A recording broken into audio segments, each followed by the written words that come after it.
Coming up next on BBC Two, it's the BradWOTO stream. But first, it's time for...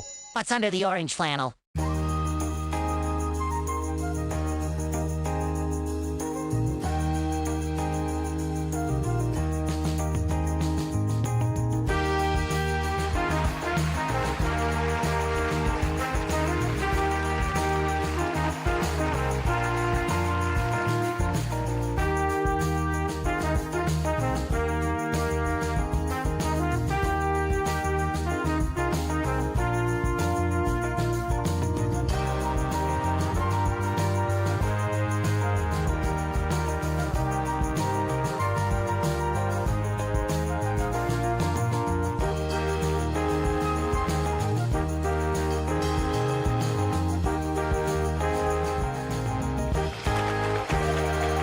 That's right, ladies and gentlemen, it's time. Time for another fantastic edition of What's Under the Orange Flannel.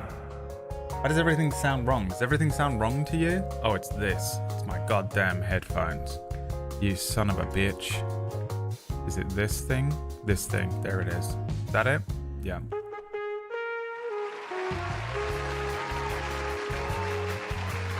What's in there? Could it wobble? What could it be?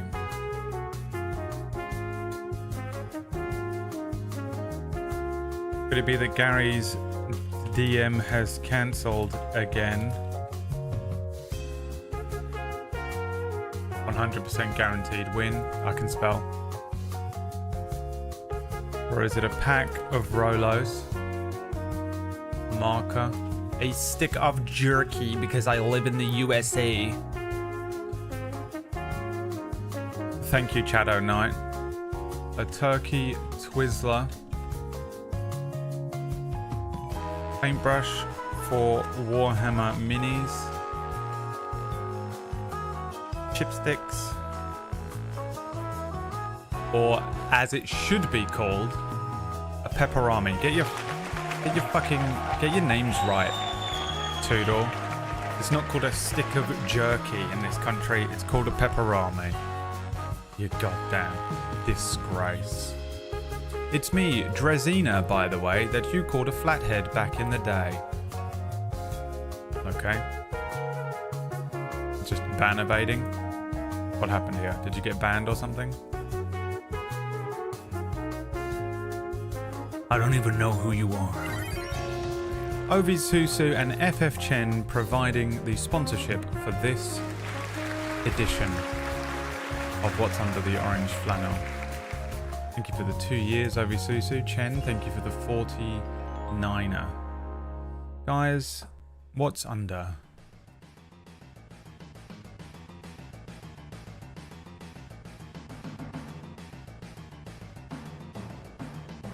Damn it. I'm gonna try it again. It's the most impossible thing to do. Roll a pencil into a flannel, then unroll it into your hand. Yes! God! You don't know how happy I am that I didn't have to do that again. It was a pencil, guys. God damn. First try. It's old second try Braid. He's back. He's back, baby. Old second try. I was banned by Asmongold's horrible mods. Dude, how do you get banned in Asmongold's chat? How much of a fucking complete, absolute cockroach of a human do you have to be? I feel like, do you ever consider that maybe you're the problem at that point? Have you ever considered, I don't know, a personality transplant? That's unbelievable. Wow, you suck. Listen here, Dave. Fight me. I wouldn't be able to do it. I wouldn't be able to fight Dave, no matter what he did. He could come in and kill my entire family and I'd still stand there like, I won't do it. I can't do it.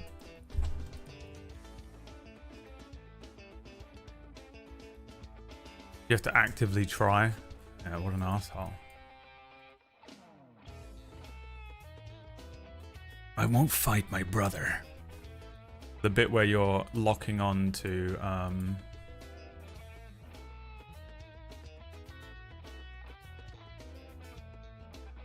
was kind of hoping I could just type in "I won't do it" into Google and it would come up. When you're locking on to Metal Gear Rex, and it's just all you hear is that fucking sound of the thing going because it's locked on to what's his name, Frank Yeager, Cyborg Ninja, and he's like, I won't do it, I can't do it, I won't do it, I can't do it, whatever he says.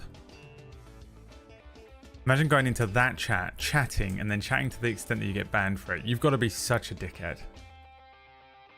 You can get banned for simply us misunderstanding your sense of humor in here. It's pretty easy to get banned in here, but damn. That's unbelievable. You have to fix your entire personality. Shadow Knight. Even Gary's attacking you, man, and he normally can't. He hates it usually. I've decided that I'm just going to be a JRPG streamer now, Brad. I've gone from Final Fantasy 16 to playing Final Fantasy 12. I knew you were going to play Final Fantasy 12 next because you didn't shut up about it. In fact, every time I've ever seen you play a Final Fantasy game, all you do is talk about Final Fantasy 12 the entire time. I mean, it has to be your favorite one, right? I know it's like blasphemy, especially someone who's of the older generation like we are, to not say like 4 or 6 or 7. But at the end of the day, the fact of the matter is your obsession with Final Fantasy 12. It's very powerful.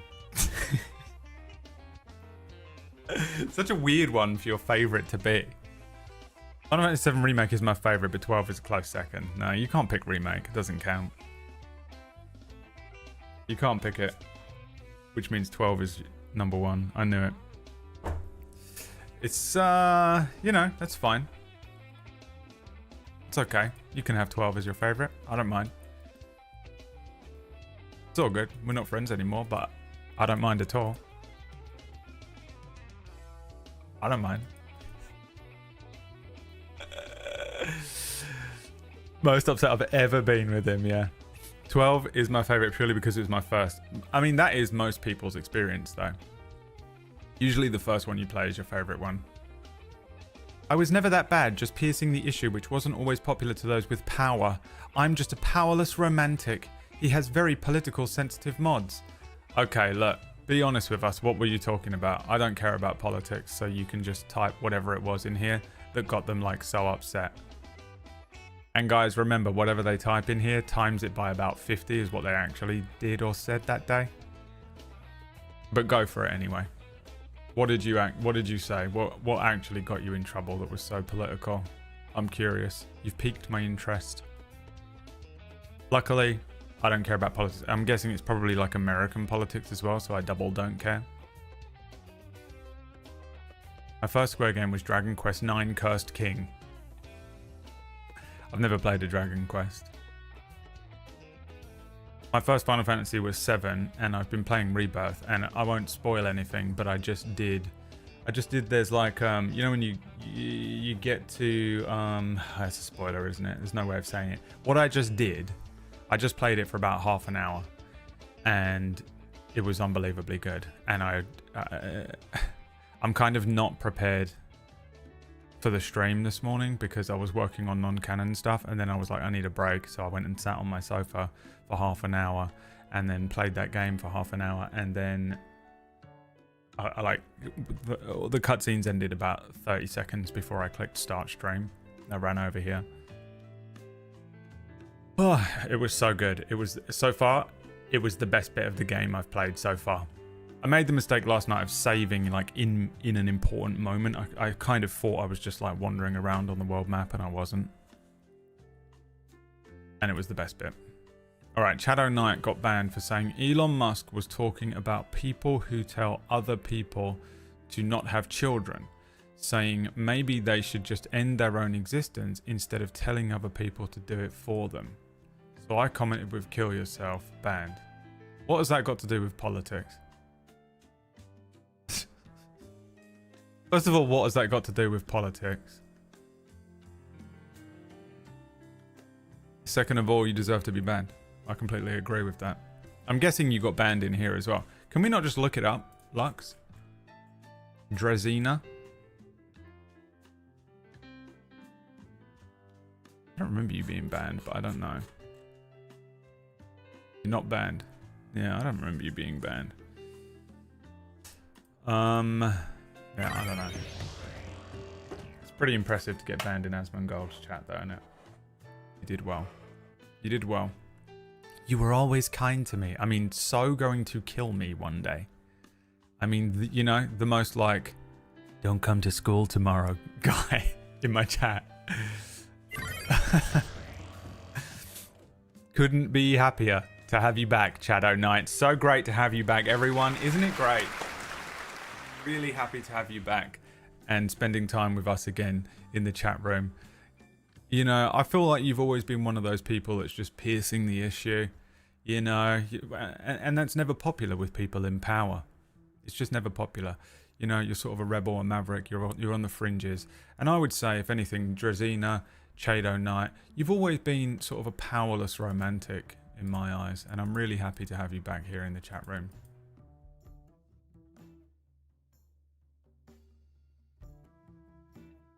Welcome back. Hi, Crimson Cassius, and thank you for the 77 months. Oh, the 7 Sunset Strip 77. Crimson Cassius, thank you. The purple traitor. Wombats are the only animal whose poop is cube-shaped. This is due to how its intestines form the feces. The animals then stack the cubes to mark their territory. Bullshit. Absolute pure bullshit. They do not poo Minecraft. Wombat poop square. Oh my god. They look like... what was this candy called? Resin? Right? What was it called, Tom? They look like that. It would come in a bar, but you could break them off, and they look like this. Holy shit. How's that possible? Wait, you had that, Whack? You know what that was? Wow. That wasn't an English thing? Ricin? You remember that? I used to love that. It's the closest thing we ever had to a Tootsie Roll in this country.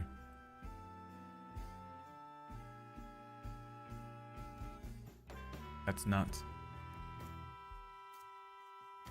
Reason, is that how you said it? Yeah. Ricin. I don't know how to say it. I haven't even thought about it in a decade. Ratch was talking about this yesterday. He is a precog from Minority Report. Hi Chen, thank you so much for the sub. Can we get a sub for Shadow Knight as well? Probably one of my favourite chatters. Really glad to have him back. Really happy about it. Please don't hurt me.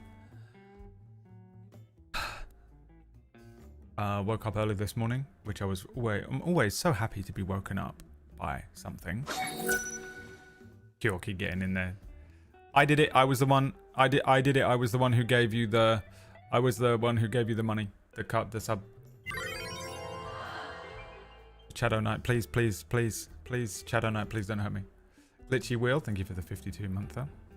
Did you unban all the PewDie fans? I love how people think I just ban people who are PewDiePie fans, which has never been the case. And yet, so many people still think that's what it was. They were annoying people. It's just that the Venn diagram of annoying people and PewDiePie fans, there was a huge crossover. So it looked like we were only dinging all the PewDiePie fans. But it wasn't the case. It wasn't the reason they got banned. They were just annoying people separately. And they were PewDiePie fans. There's plenty of people in here who are PewDiePie fans who are not annoying. But there was an epidemic for a couple of years there. Just don't want people thinking that like the only reason that they got banned was because they're a PewDiePie fan. No, you were banned because you're an asshole. That's the reason. Don't Don't give them this little fucking get out of jail free card.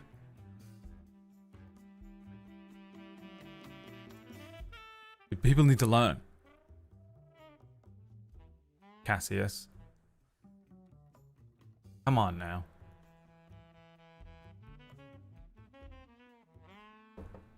Used to call the granny cakes because that tended to be me when we got them. Those cakes that had a fern pattern on the icing that Gran would give us. No idea what that is. I love that Gary acting as if his grandma and my grandma are our grandma. We're brothers. We're cousins, me and Gary. Remember those cakes that had a fern pattern on that Gran used to give us? Oh, cousin Gary.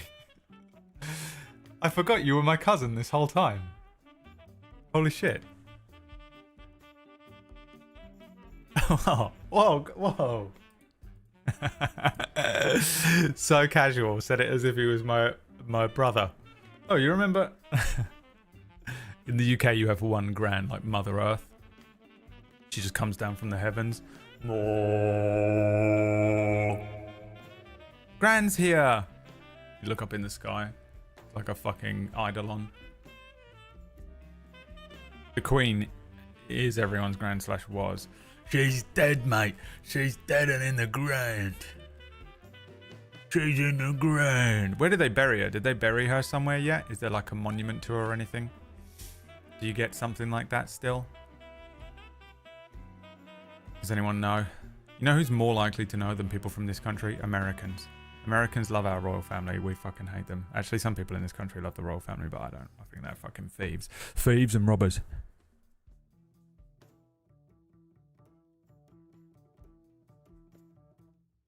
Put an image of the cake in memes. Glad you put it in memes. Makes sense.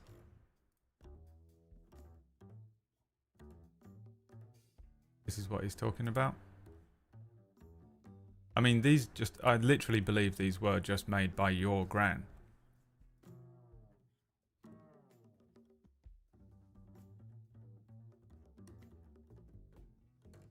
Just took that picture. Just Gary standing with his nan. Hey Brad, were you able to finish the forest from way back years ago? Hi Sayaraka. Shoving to the front of everyone. We're having 3 conversations. I started talking about why I got up early. We were talking about the fact that Gary's Gran is my Gran. We were talking about the Queen and whether the Queen was buried somewhere. And fern cakes and Sayaraka.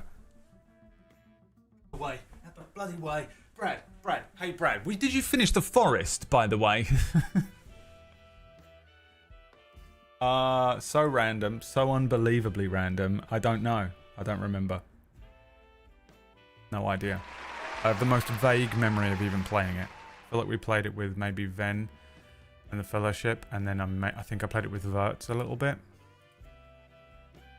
Hey, they cancelled Chaos. Let's just add a new thing in there. Hey, Netflix, stop. Stop cancelling the good shows. What do you mean you cancelled Chaos? I told you they should have done one fucking thing. What did I say, man? One and done. God, if they'd just wrapped that up at the end, it would have been a perfect show. Bastards. It's a full moon today. Thanks, Brennis. Everyone say something random. Some days I feel like I'm in here pulling teeth. Some days I feel like I'm in here and I'm too tired to come up with something to talk about, and no one's chatting in the chat room and we're just sat here in silence, and I'm like, oh fuck it, I'll just play the game. And so, some days everyone's talking about something different and I'm like, fuck. Too much stuff going on. Have you seen the new Netflix of Scott Pilgrim? No. Have you tried Conkers? To eat? No. To play with? Yes. Do you know of the old Hetty Wainthropp show? Never heard of it. Don't know what that is. All of a sudden, thank you for the 5 gift subs. You're my son. I love you. I love you. I love you with all of my heart. Next question.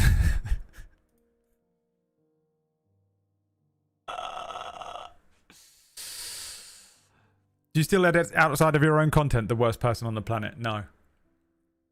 No, I don't. People can see the Northern Lights and they aren't in Alaska. I know. Tuesday beat you to it. What are you having for dinner, Brad? Chili. Chili, but I made it with only half the ingredients, so really it's just some meat. Some stewed meat. In space, cowgirl and doggy is the same position. Oh, I don't like that. That's true, and I don't like that at all. Do you know the Muffin Man? Yeah, it's Liam. Is mayonnaise an instrument? I don't know what that means, and I don't like it. Do you wear wigs? Have you worn wigs? Did Gran make the stewed meat? No, it probably would taste better if she did, but she's dead. That's reverse cowgirl, says JJ, pretending like he's ever had or will ever know the caress of a lover.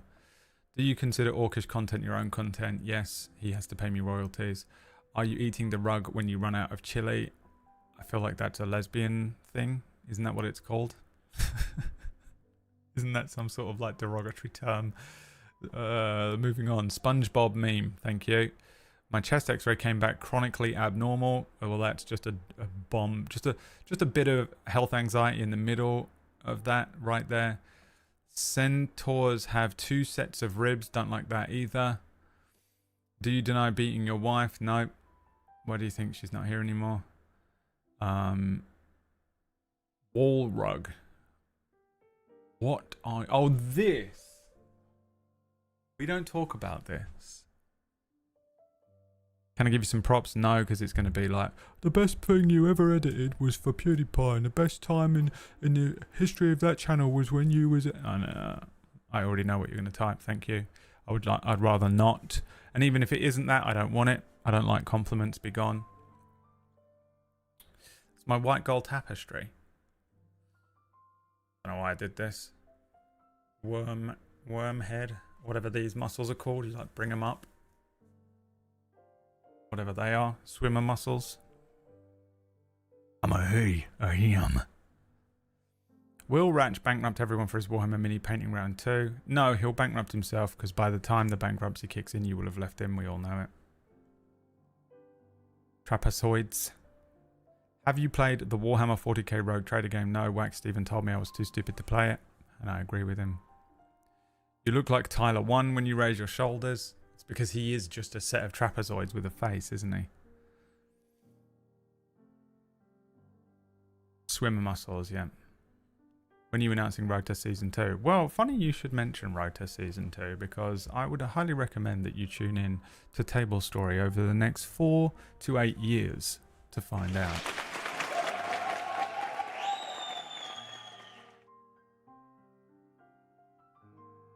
Like Steven's running it. Is Biz coming back? I don't know if we'll ever see him again. I think Biz might have moved to like a Buddhist retreat somewhere. What's your first Warhammer model going to be? I might buy a big Tau mech. The only problem with painting Tau is you have to paint them white, and I kind of don't want another white model. I want to get weird and funky with it. Well, you don't have to paint them white. Yes, you do. I do. Technically, it's one giant muscle called the trapezius that starts as an upside down triangle in the middle of your back. I told you. I told you he was one big trapezius. And now it's the Flying Graysons on the trapezius. If you want to see me and Orcish PvP, then tune in to Deathless on Sundays. Oh yeah, you can just do that. If you want to see more game-ruining, world-ending bullshit from these two, tune in to Deathless on Sunday. I want a big Necron monster. Yeah. I don't know if I really want to do Necron stuff. I'm not as interested in Necrons. I like some of the Space Marine stuff. I like some of the...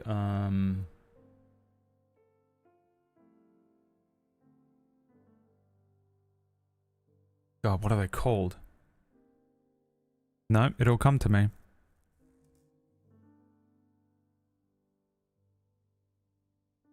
Fuck. Battle Nuns.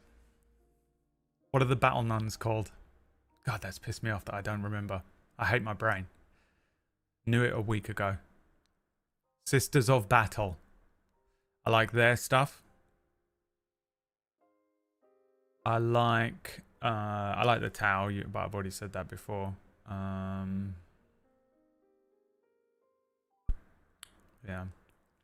The Astartes Sororitas. I want you to edit the WoW stream of a fellow streamer's YouTube videos. Will you do it for my lust for content? No. I wouldn't do it for $1 million, and I'm not kidding. We chatting hammers? No. Ratch fucking appeared at the computer. He literally just, by pure will of force, appeared at his computer and started typing.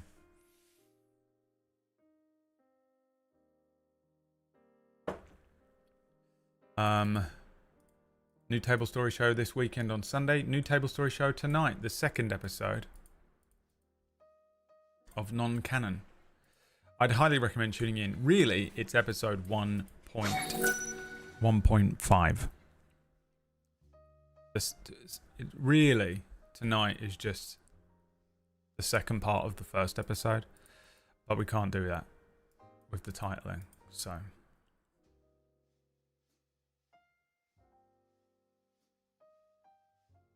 Brad, you said you want things to talk about. Serious-ish or goofy topics.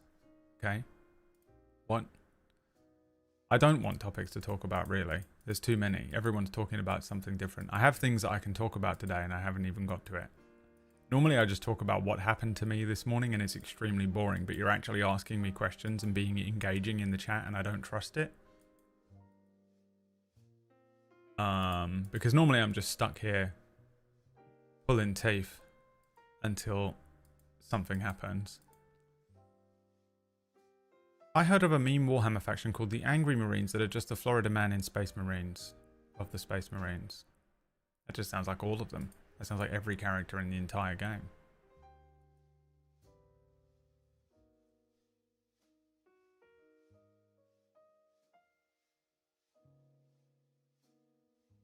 Favorite character, personality, and voice.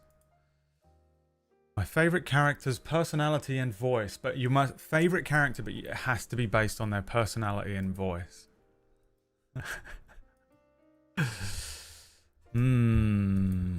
Favorite character based on their personality and voice. Caius Ballard from Final Fantasy 13 too.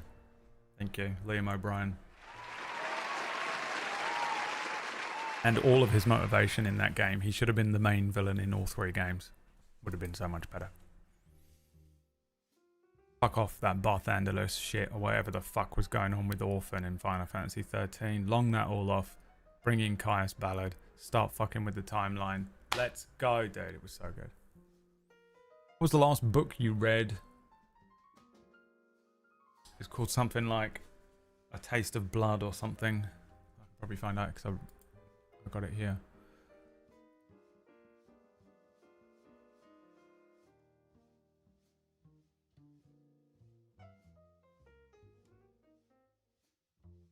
Wow, it's not here. That's so annoying. Promise of Blood. Book 1. The Powder Mage Trilogy by Brian McClellan. Some Murgle's vampire porn shit that she listens to, yeah. Favorite grilled cheese toast recipe. What the fuck does that mean? Don't you just put cheese on toast and that's it? How can there be a recipe for that?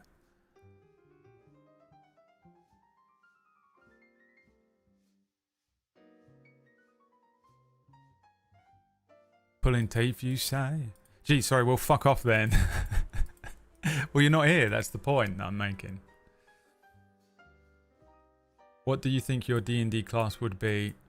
I would guess Bard. It'd probably have to be something charisma based because I don't have an int stat. I've got like... I'm not very strong. I'm not very dexterous. I'm probably a little more dexterous than I am strong. I'm not sure. I'm stronger than I look, but I'm not strong.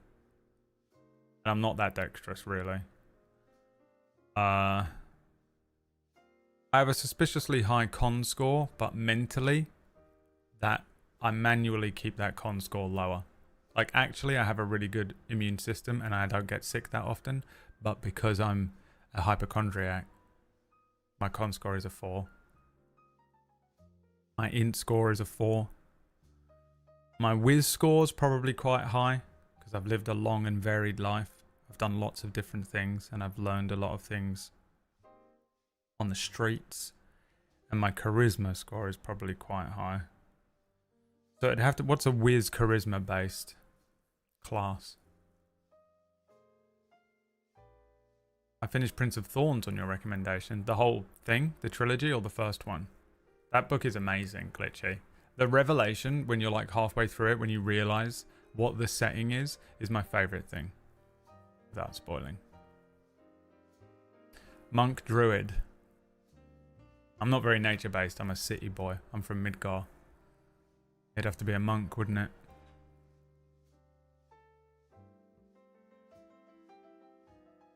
I've never read Murderbot.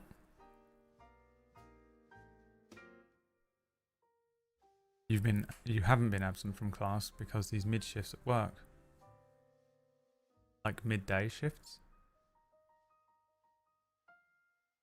There's a third-party bard subclass called Wordsmith that can... I'm not a wordsmith though. People think I am because I DM, but I'm actually barely able to string sentences together. Almost fucked up the sentence explaining it.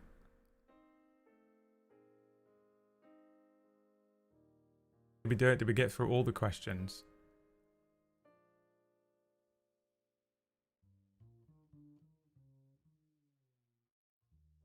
Oh, alright, everyone give yourselves a round of applause. We did it. We got through all the questions. It took us 35 minutes. Warlock is a much better class for me. Because I would absolutely just accept external power. I never want it offered.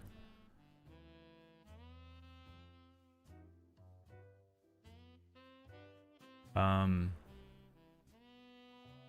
maybe, I don't know. Maybe I'm more of a sorcerer though. Is chat your patron? Halfway through the second and got to a particular flashback and had to walk away. Yeah, it's good, man. It's one of my favorite book series I've ever read. Loved it so much. I'm on the third book of the second series. There's another series after that one, Glitchy, that you can read. Called a Prince of Fools, I think it's called. So good. It's also good. It's different though.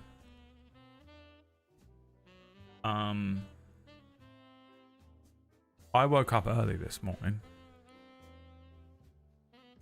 to the sound of scratching at my door. Now bear in mind, I live in an apartment complex. And this was my front door here. So I was like, what the fuck is that? No one's ever... Like, that door has been knocked on twice since I've lived here. Once by my neighbour who owns the apartment ahead of me, and he was like, hey, I'm renovating this place to rent. Do you know the code for the place where that you put trash?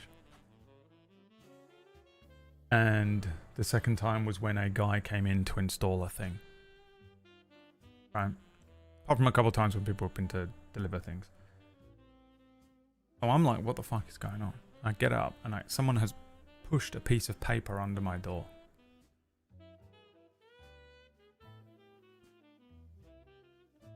Heart palpitations. What's happening? I was like, oh, this is going to be like a neighbour who's like pissed off with me or something for being loud, and either being loud streaming or maybe like I stomp around too much. Maybe it's like downstairs.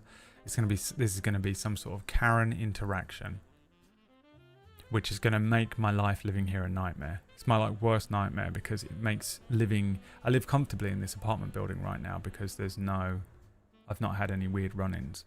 The only kind of weird thing that happened was my neighbour's son went crazy one night, but he's got some sort of like, I don't know what it is. Maybe a learning disability. I'm not exactly sure what the diagnosis is, but he, and I was like, oh, okay, whatever. It was like one night. It's not like it happens all the time. I don't care. But as soon as you have an interaction with someone, living here becomes a nightmare because you're aware of it and you're scared of bumping into them in the hallway and shit, right? I don't know if anyone else is like, I mean, I'm an OCDer, I'm a worrier. That's the kind of shit I hate. So I was like, fuck, here we go. This is it. I've pissed someone off. God damn it. I pick up the fucking paper And it's like an official printed thing that is like, someone is going to come into your house and install a fire thing. And downstairs they'd installed this big fire thing.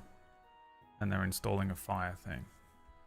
And I was like, oh, okay. And they were like, it could be any time between the 11th to the 14th of October. So please allow them access. Now, heart palpitations? Gone. Karen interaction? Whatever. But, also, they're going to show up 20 minutes from now while I'm screaming at the video game. Now I have to be like aware of the fact that someone's probably knocking on my door. Hello, hello. What the hell's going on in there? And it's me being like, this fucking monkey, jump on top of the wolf's head and eat him. You know? They're going to be like, what the fuck is going on in there? Or that, you know, I don't know. So, the most annoying thing, as soon as I have these headphones on, I can't hear anything either, so I don't know if they're like here. Also, the 11th to the 14th is mostly a weekend. Does it count? You doing this on the weekend as well, or is it just today and Monday? If so, just say the 11th or the 14th, not the 11th to the 14th. When? Give me an exact time. I'm obsessed. Now I have to worry about it. I'm just worried about it constantly. I'm worried they're going to show up at 6 a.m. on Monday morning. Excuse me, can we just come in? It's only going to take 15 minutes. Yeah, you fucked up my entire week's worth of sleep.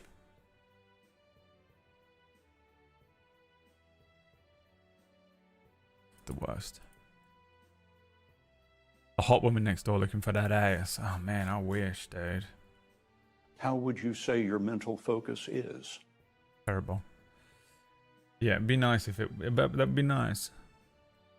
I'm just dreaming of the day that she hasn't made dinner. And she's like stressed out. She's like... Her hair's all messy and up. The baby's crying. She hasn't got time to make dinner and she's starving. And I go, don't worry about it. I cooked some chili. Swing by, I'll make you a bowl. The dream. Because then she's like, what? He cooks? It's all a trick, because it's the only thing I can cook. She doesn't need to know that.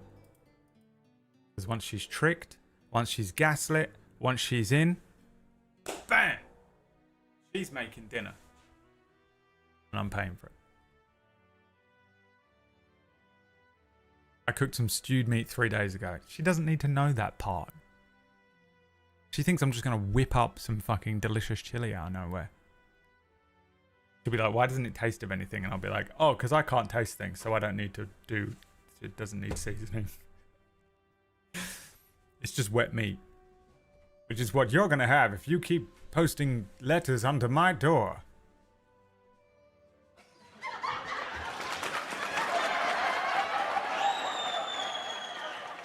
You could just ask her out. Hey. Has that ever actually happened in the history of all of time? No. It's the TV shows. See? These TV shows have fucked up their heads. What did I say yesterday? We were talking about this. Fucking CW. Can you imagine asking out a woman?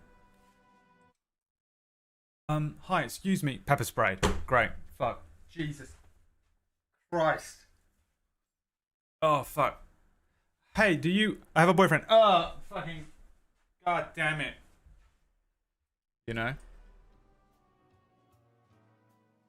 38-year-old BradWOTO has been accused of blah blah blah straight away, just because I was like, hey, I noticed you from, you've been following me, you've been watching me. Never, absolutely never would I ask someone out. You're kidding me.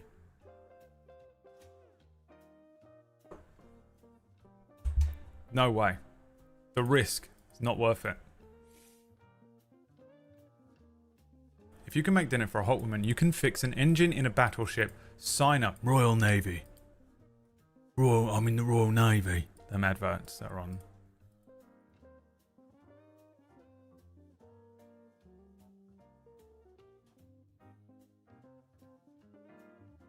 It's ask someone out in person or go through the self-esteem destroying hell of dating apps. You'll never see me sign up to a dating app. There's 2 reasons I won't. 1, everyone who I've ever spoken to, who I actually respect. There are people that go on dating apps and they have a great time. And those people will never get my respect because they're a different caliber of human to what I am and what I'm used to spending time with. When you get divorced and you need a certain amount of money because you've been living a certain lifestyle, or you're a person who is one of my friends who is like, don't ever go on them. They're absolutely awful. They're completely not for us. They're not for us. They're for those people. They're not for us. They're for those people. So I know, and I know as well. No, not going to do it. Also, I feel like it would just give me anxiety constantly to just be like, you know, what the? It would just. I think it would just freak me out. The second reason is I would have to lie on it immediately and also post a different picture of myself. Not like I'm like super famous or anything, but I'm Googleable. I'm goddamn Googleable. So I would be like, hey, did you want to go? We could go and get like coffee or something. I don't know what you want to do. Something casual. And they're like, yeah, okay. How about next Wednesday? Okay, yeah. See you next Wednesday. Now they've got between now and next Wednesday to just sit and watch all of my streams. Google everything about me. Find every awful clip of every bullshit take I've ever had. All the insane shit I say that I don't mean in character on stream. You know? The version of me that they get to build up in their head and who I actually am is going to be so different. So either way, it's going to be awful. Can't do it. I'd have to delete every VOD. I don't know how I'd even do it. I'd have to scrub myself from the internet. It would be fucking awful. So I'd have to lie. But I can't lie. I hate lying. Like I like a fun little stupid meme lie, but I hate legit lying about something important. Oh, I'm a graphic designer.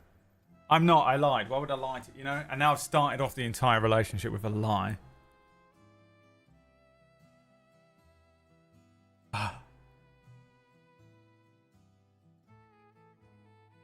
So I can't really ever use them.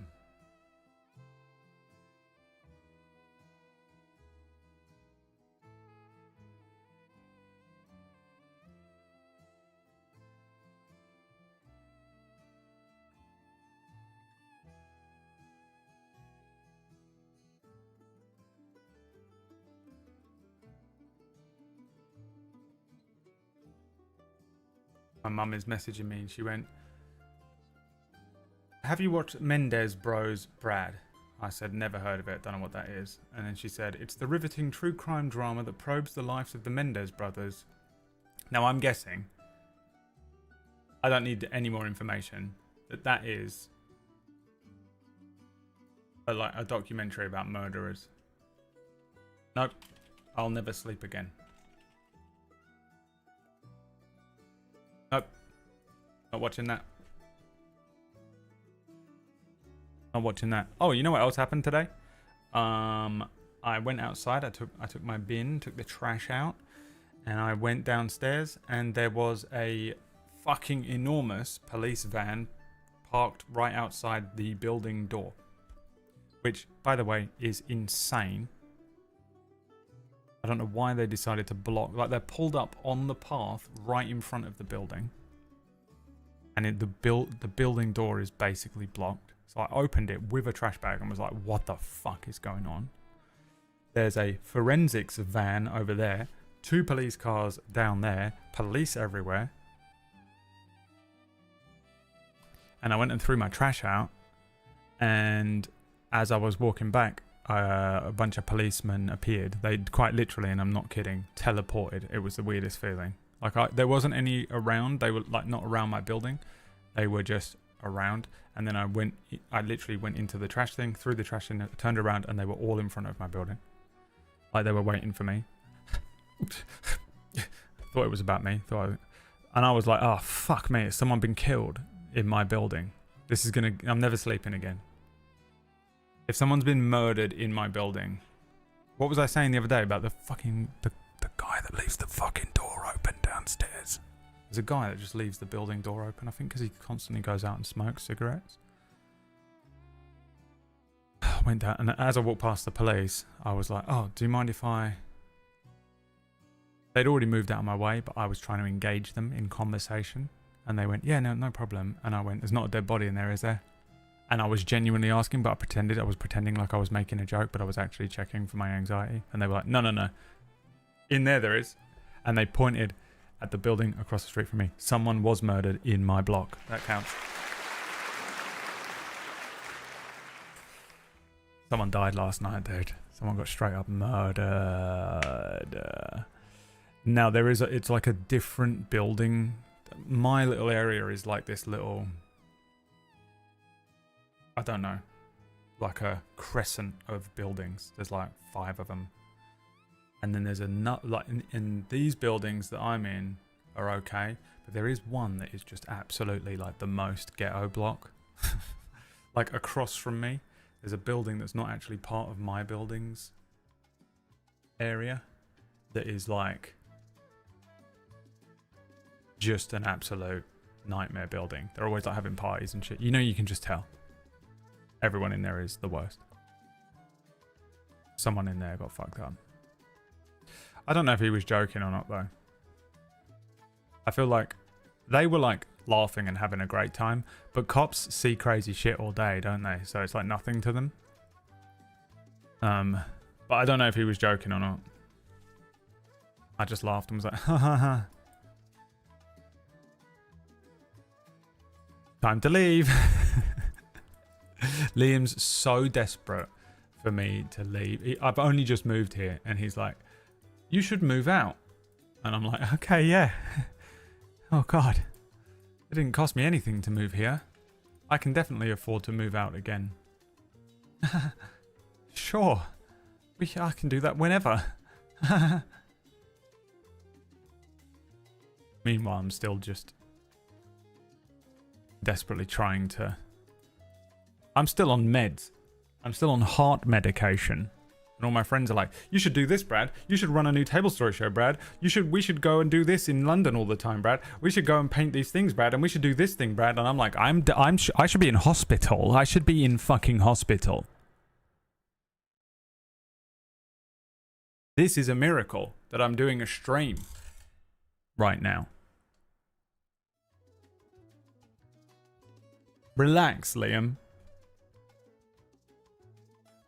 But then cut immediately to me being murdered tonight in my sleep. Axe murderer makes it into my house. Liam was like, I tried to warn him. I tried to tell him. God damn it.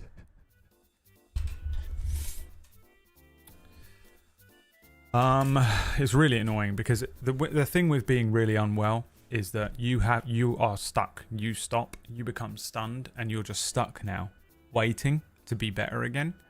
But everyone around you keeps going, and life keeps going without you, and you're just waiting. But everyone is also waiting for you because they're waiting for you to do stuff, either with them or like whatever, you know, or like come back to work, run a new table story show, Brad.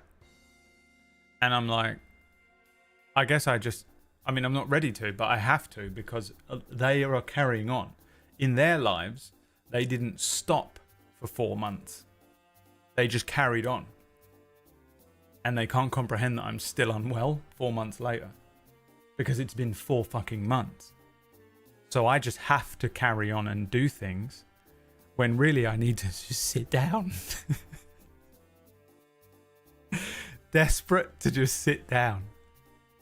One of the reasons I'm playing Rebirth is because I just forced myself to sit down on Saturday and take a day off and just sit feeling unwell like I should be doing. And all that happened is it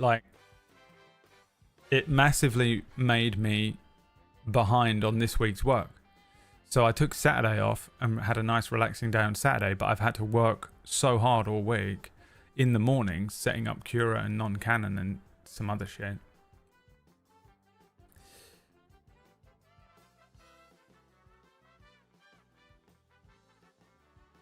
Going crazy. All the meanwhile, just desperately trying to get back on track with my own stream so I can afford dinner. Let alone fucking Warhammer. Doing these piddly little fucking 3-hour streams. Because I can't stream any longer or I'll throw up.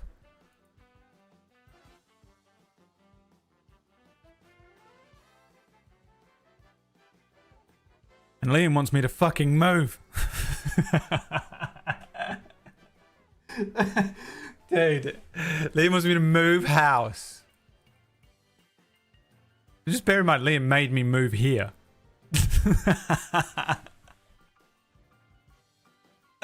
Lifestyles that are rich and the famous, they're always complaining, always complaining. Liam just has no concept of having no money. This will kill him. This will upset him so much. Just dragging my dead body around through London, yeah. Look, this is my friend Brad. There's like police everywhere. Put the corpse down, sir. Sir, put the corpse... We're going to buy some Warhammer today, aren't we? Fuck, man. It sucks being so unwell.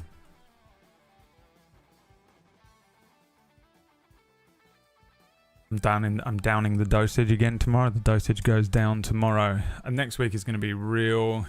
I feel like next week is the real test. And then 2 weeks from now, I'll come off of the medicine entirely again. And that week, when is that? So Saturday the 12th, then the 19th, and then the 26th. So basically the first week of November. I need to not do anything because it's very possible I will be dying. Because if I still need the medicine, but I'm off of it, I have to write off at least a week. It takes so long because you have to wait for the medicine to leave your body, and then your body goes, oh no, we still need it, and then you feel absolutely horrendous, and I want to die, and I can't do anything. I just go, and then I have to get back on the medicine, and it takes a couple of days for it to kick back in. So that's a whole week. And I hate it. This is what I had to do a couple of weeks ago. To try and... It was the worst week of my life, by the way. That week was so horrible. Whack isn't on any medicine. And that week was horrible for Whack. And I had to do it while coming off of medicine, only to find out I'm still going through withdrawal. And still suffering underneath all of this, and then having to I had to off-board and then on-board this medicine. And then also, in the middle of that week, dead in the middle of it, on the Wednesday, Whack and PB went, hey, we need you to run a new table story show. It starts in 2 weeks.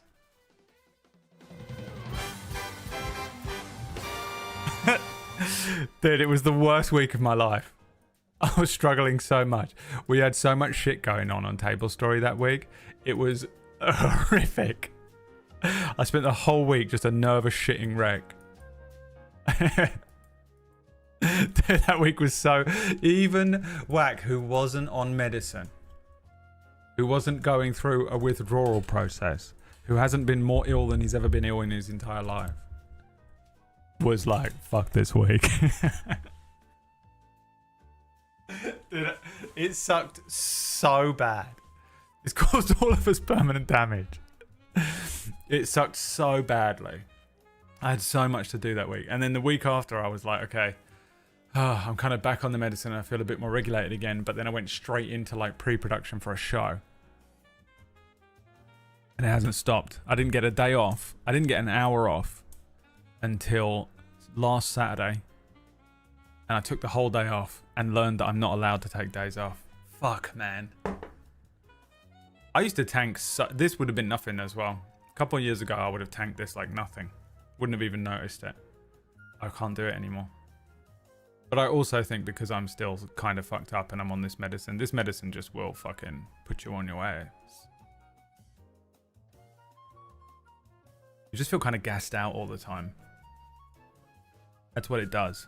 Because it just slows all of your body down. Because it's slowing my heart rate down and lowering my blood pressure a little bit. So it just slows. It makes my body It gasses you out. That's what it does. It just, you feel like, you know, when you get home from the gym, or you've been for a run, or maybe you've done some sort of physical exertion, there's a point between the workout being fully over and all of like the adrenaline has left your system and you just feel like tired, and usually you start to feel like really hungry.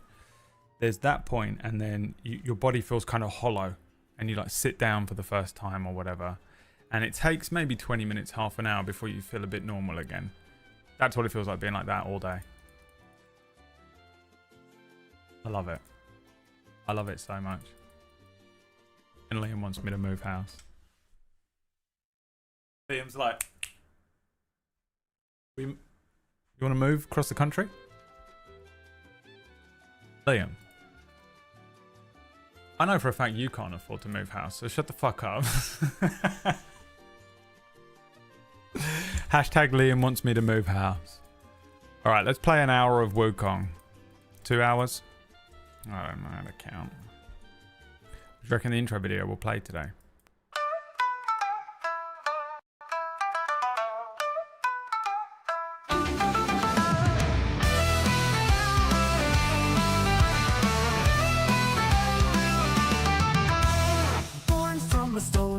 Wukong touch the sky, he is fighting, big animal. Go, go, go!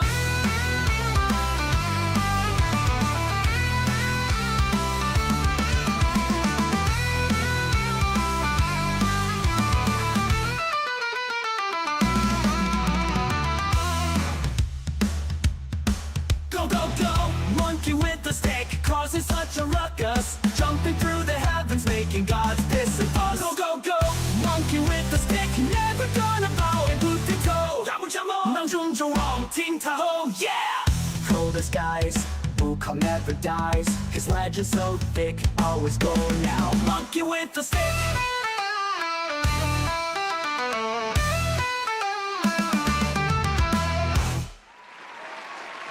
Monkey with a stick.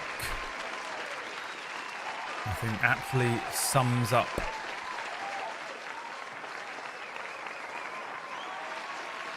the video game, the title, the game science title that we'll be playing today. I thought about it all day yesterday. I don't know if Shadow's here. He is. I thought about it all day. Shadow the Red God referring to stuff, but not by its title. Oh, Shadow. Sweet Shadow the Wreck God. I have 3 versions of what Shadow looks like and acts like in my head. I don't know which one's true. Isn't that crazy? You guys know so much about me. And even without me telling you things, you know so much about me. You can watch me moving around. You see me. You kind of, you get my accent. You get what I look like. You get the idea of, like, you know, what I'm wearing, what my personality might be like. And I have fucking no idea for you. You guys know some of my deepest, darkest secrets, and I don't even know what you look like. Shadow, okay. The first version of Shadow that lives in my head is just the most bum average guy. Just the most average dude. Probably looks like me. I get the feeling that you've got, because you've got money, you're probably bigger than I am. Either, and there's 2 versions of this as well. There's either Fat Shadow, who's just obese, like absolutely has so much money that he can afford to do nothing other than eat. And he eats and eats and eats and eats because he's got so much money he can just eat and eat and eat. He doesn't give a shit, dude. He's just an amorphous blob of a human man with a laptop sat on his gut, fully naked because no clothes will fit him. That doesn't give a shit because he's living in a penthouse suite in a Dubai fucking building. But then there's also just an absolute, like, just giant of a man, because rich people also have enough time to go to a gym, and they go to the gym all the time. And usually rich people are winning at life because they see life as a competition, because that's how, that mentality is how you become rich. So you have to turn everything into a competition. It's very narcissistic, self-important, psychopathic, sociopathic. So they go to the gym as well because they have to be the best at that physical thing. So it's possible that he has that. I feel like Shadow doesn't have that though, which is why I think he just looks like the most bum average guy. I reckon he just looks like fucking Kevin Feige. The most average man in a cap. Kevin Feige. Hey, can you draw me just sort of an average white guy? Yeah, sure.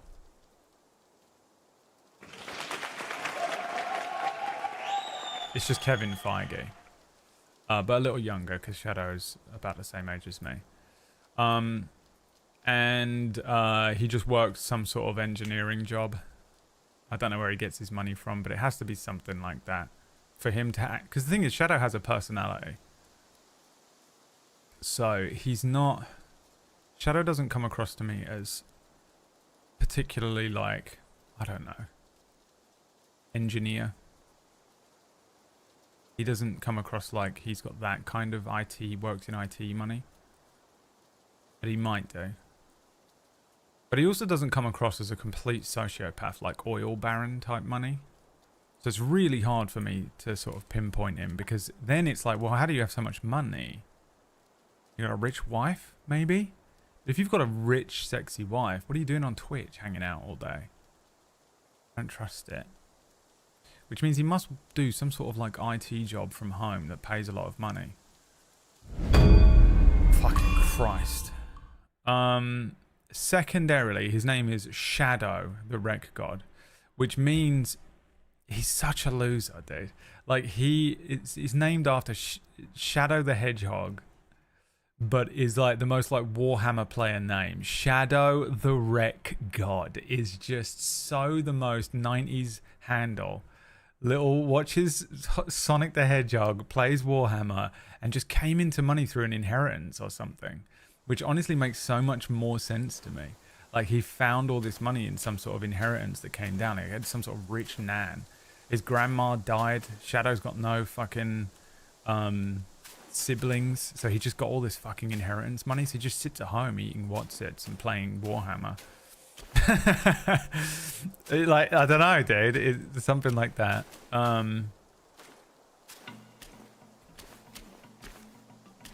The way that you type and speak in the chat room makes me feel white guy. I feel like white guy is really the only option. Now, I would also say that about Maya.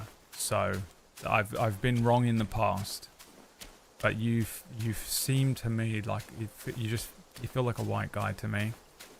So I'm just gonna go with that. White cis male, born 1984. Can't remember when we figured it out the other day, but I was close, right? I wouldn't pick the name again.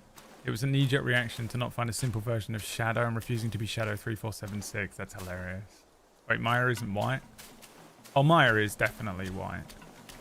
Most definitely. Oh, wait, what was I going to do? I was going to get that fire resistance thing. So, yeah, in my head, I can see Shadow. He just looks like every white guy you meet at a convention with a cap on. Like me. I look like that too. But I think he's... But it's hard. It's hard to tell. It's hard to tell because he's got too much of a personality to be one of these other rich guys. Most of the guys that are as rich as Shadow... Shadow might not even be rich, I don't know. But he's usually very generous with like subs and stuff. Not just here, but on Table Story, and I've seen him in other channels as well. So, like, he's comfortable. Somehow in life, he's comfortable monetarily. But usually, those guys are fucking awful people. And they either have, like, no personality and they're just really boring. Or, eventually, they turn on you. Like that one guy that turned on me and started listing my channel as a thing that he was a producer for. Because he had gifted so many subs, he was like claiming he was a producer for my channel after gifting subs. God damn it, I knew it, dude. Shadow, I knew it, dude. I didn't want to say it, but deep down, I think you know. I think between the two of us, because you know that I had to be You know I can't just be launching shit out like that, but I think that you know that I know. So stupid. The most stupid thing anyone's ever said. Inheritance money?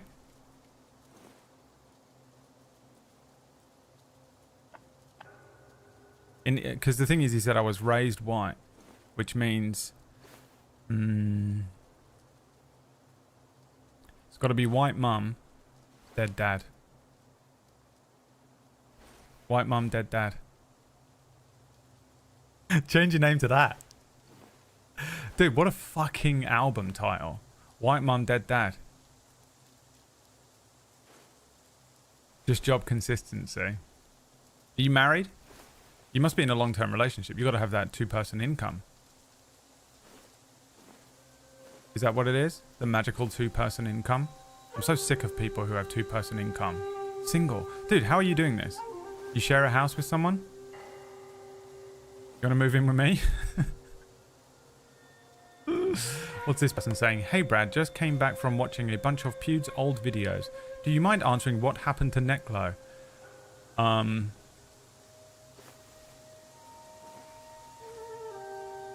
don't really know how to answer it.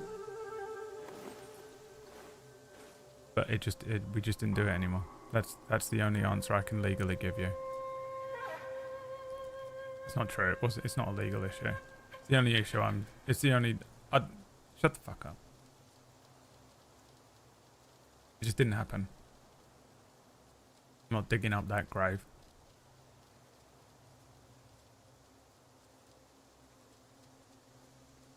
I also didn't fall into a good deal of things that suck you out of money while young. Never drank, never smoked, no car. But what's the job then? What consistent job is it? It's not IT. Maybe it is. There's something here. Look, guys, we're getting to the bottom of something. I know that no one is interested in this and you just want me to go and fight the bear. But we're in now. And we're working out everything we need to know about Shadow. Because here's the thing. Why didn't he drink? Why didn't he smoke? What's this? What's this trauma? What's this mental health issue? There's a mental health issue here, guys. And that is the key to everything. If we can find out what that is, we will know everything we need to know about him. How does he have money? That's the key, isn't it? People reveal these little things by accident. Share your trauma with the internet stranger, Shadow, like I do every day. Okay. I've got 2 sparks, which I don't know what to spend them on. I don't want to increase crit yet. I don't care about this right now.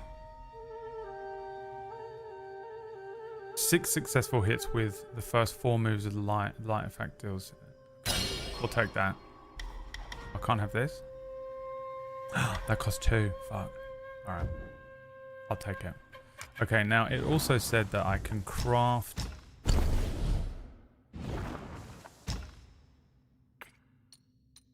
armor. Silk. Where do I get silk from? Look. Silk is missing. But I did have enough silk to make 1 thing out of silk. No phone. Wait, where are you from then?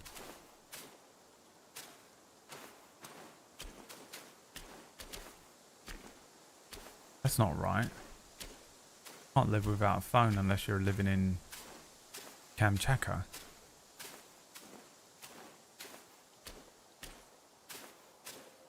You just live like a weird little monk.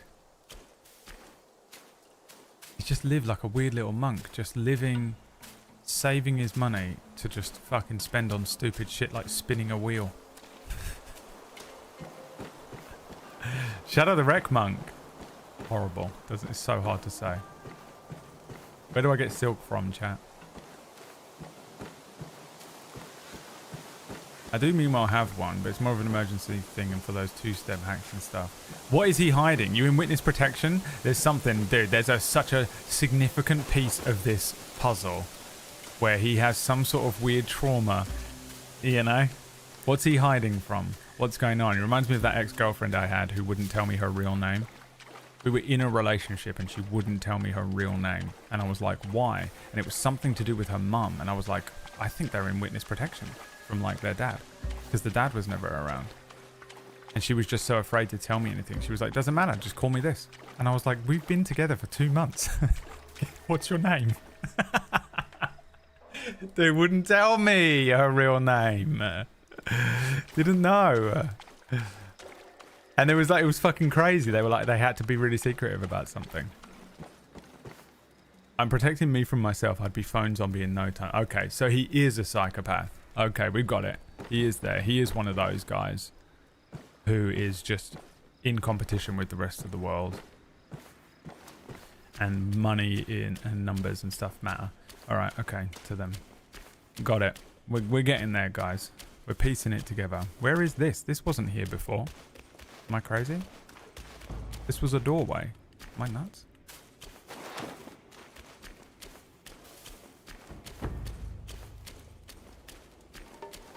Right, we got it. We're figuring him out. It's just, he's just one of those guys who makes money. And this is how you make money. You just don't live. Because your brain is wired in such a way that the only things that matter are progressing your bank balance. He can just live. He wakes up in the morning. He does that fucking American Psycho shit. Where they get up in their minimalistic house. They do 7 press-ups. They have a herbal tea with, you know, AG1 in it. They take 17 precise steps to their computer and send 1 email.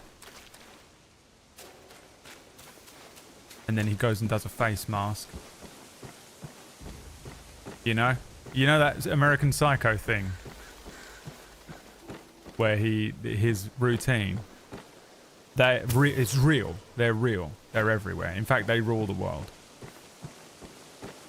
If my interests were finances, I'd not throw it at a wheel on a Sunday. Yeah, but it's nothing to you by this time.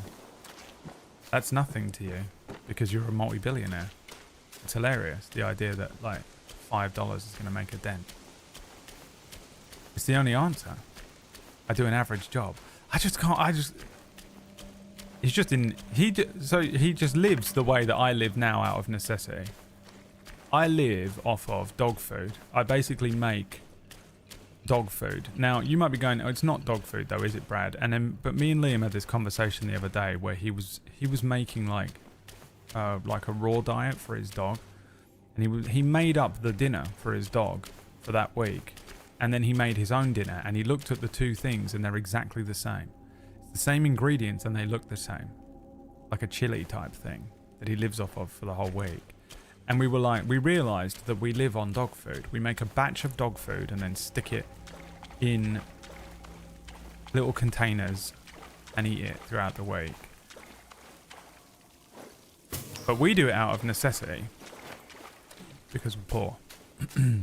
Whereas Shadow does it, but why? Your family, Shadow? You close to you close to family? Oh, this is where I thought I was before. Was further back. There's nothing to fight along here. I'm also desperately looking for silk, but it feels like a specialty item. He's just a responsible budgeter. Those people piss me off as well. People who know how to budget really well. Because I'm really bad at it. I just don't understand it. Numbers scare me. I wish I was really good at budgeting. But I can't. Even thinking about it now actually literally gave me a little flutter of fear in my heart. The dog's dinner looked better than his dinner, yeah. Assuming you weren't plagued by the issues you'd have and you would just work somewhere, I think we'd have quite a few similarities. Yeah, I mean, here's the thing. The difference between your life and mine is that I immediately started taking drugs. Which, over the course of a decade, slowly crippled me financially, especially the back end of that. The last couple of years of that, I was buying cocaine on credit card. And by buying it on credit card, I mean I was drawing cash out from an ATM on a credit card to buy it with at 4 a.m. on a Tuesday. Which fucks your credit rating up so badly. Second, I sort of quit all of my life and my jobs because I had to get off of drugs. So I had to quit my job, which sounds insane, but is really one of the best ways to go through a sort of rehab thing, because it breaks all of your habits. You're no longer going to the same job and going on the same routines throughout the day.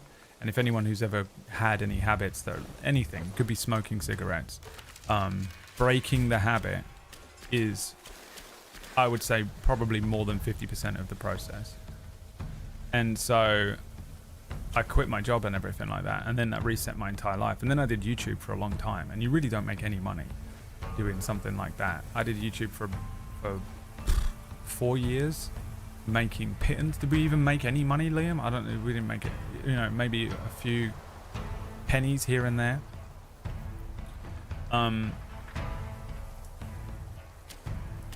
I've like really never made a huge amount of money, but if I'd stayed in that previous job, I was a junior art worker, I probably would have made it up eventually. The second thing that I highly recommend no one does is get into a relationship with someone for 10 years who doesn't pay rent.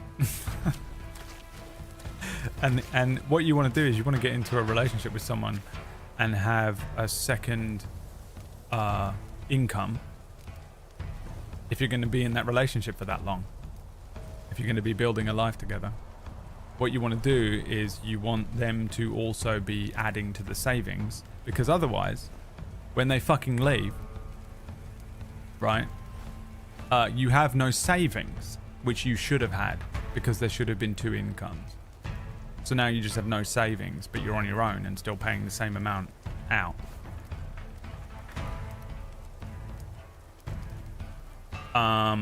And that financially fucked me as well. Sue her for rent? No, I would never. Emma was a wonderful person, and she did a lot for me as a human being. Things that you couldn't pay someone to. The way that she bettered me as a human being was worth every penny, but it doesn't change the amount of money I have in the bank. Do you know what I mean? It's a weird line to be on sometimes. She was an incredible influence on me and a really supportive and brilliant person, and I'm very glad that she was in my life. But in terms of financially, she was devastating.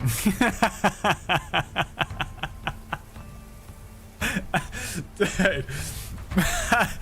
And it's really hard to come back from.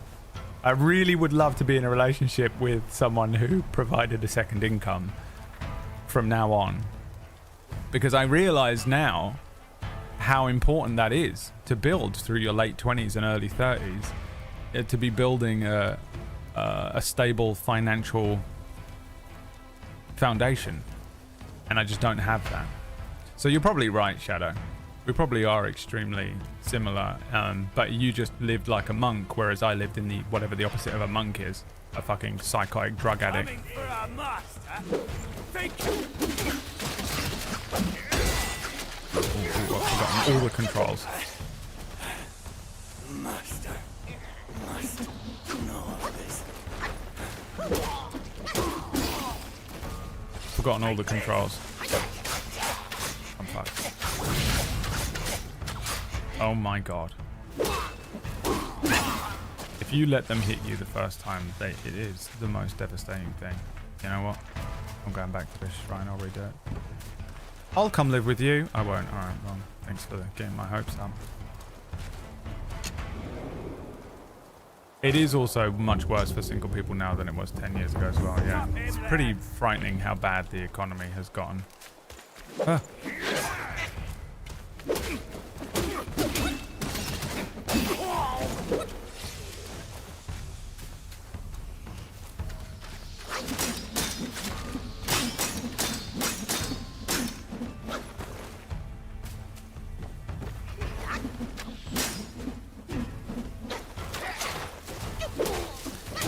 I'm essentially starting from scratch at 39 for similar reasons. Oh, it is so...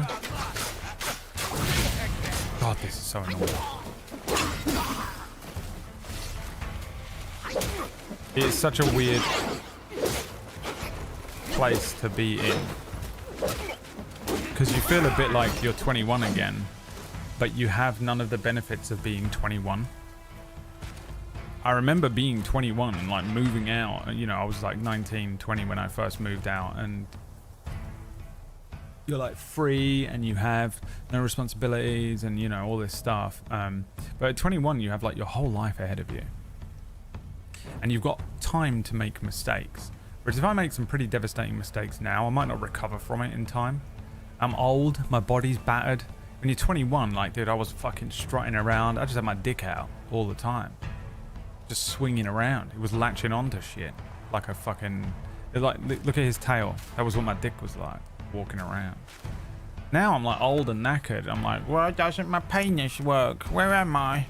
What year is it?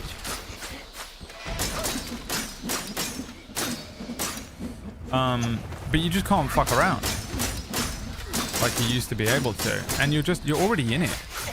You're already in life, so you've already got all your bills to pay, and you've already got all the shit going on. Wow, this is the most annoying thing ever. I feel like I was absolutely acing this yesterday. It's because I'm trying to talk at the same time. But yeah, like, you're in life now. He's off of his little pedestal. I'm an idiot.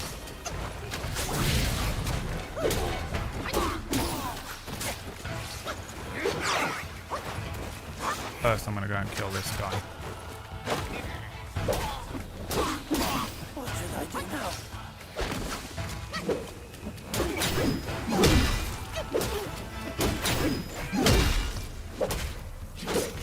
Fully thought he was dead. Fully believed him to be dead.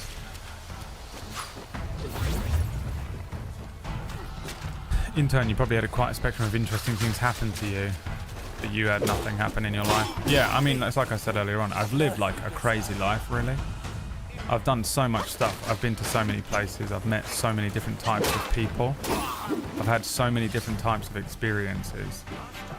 You know, from just being like a psychotic little child, teenager, doing like weird fun things with my friends Liam and Andrew, doing some like more like crazy drug-addled adventures with my other friends. Living the way I lived in my early 20s versus living the way I live now. They're two different people.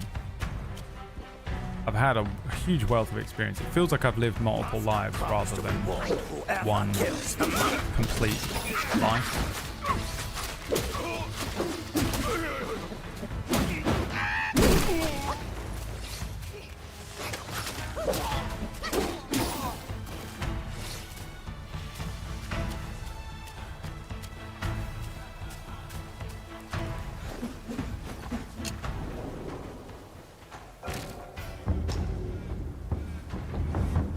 I'm broken, my back hurts, and 4 trees just fell on my house. Fuck.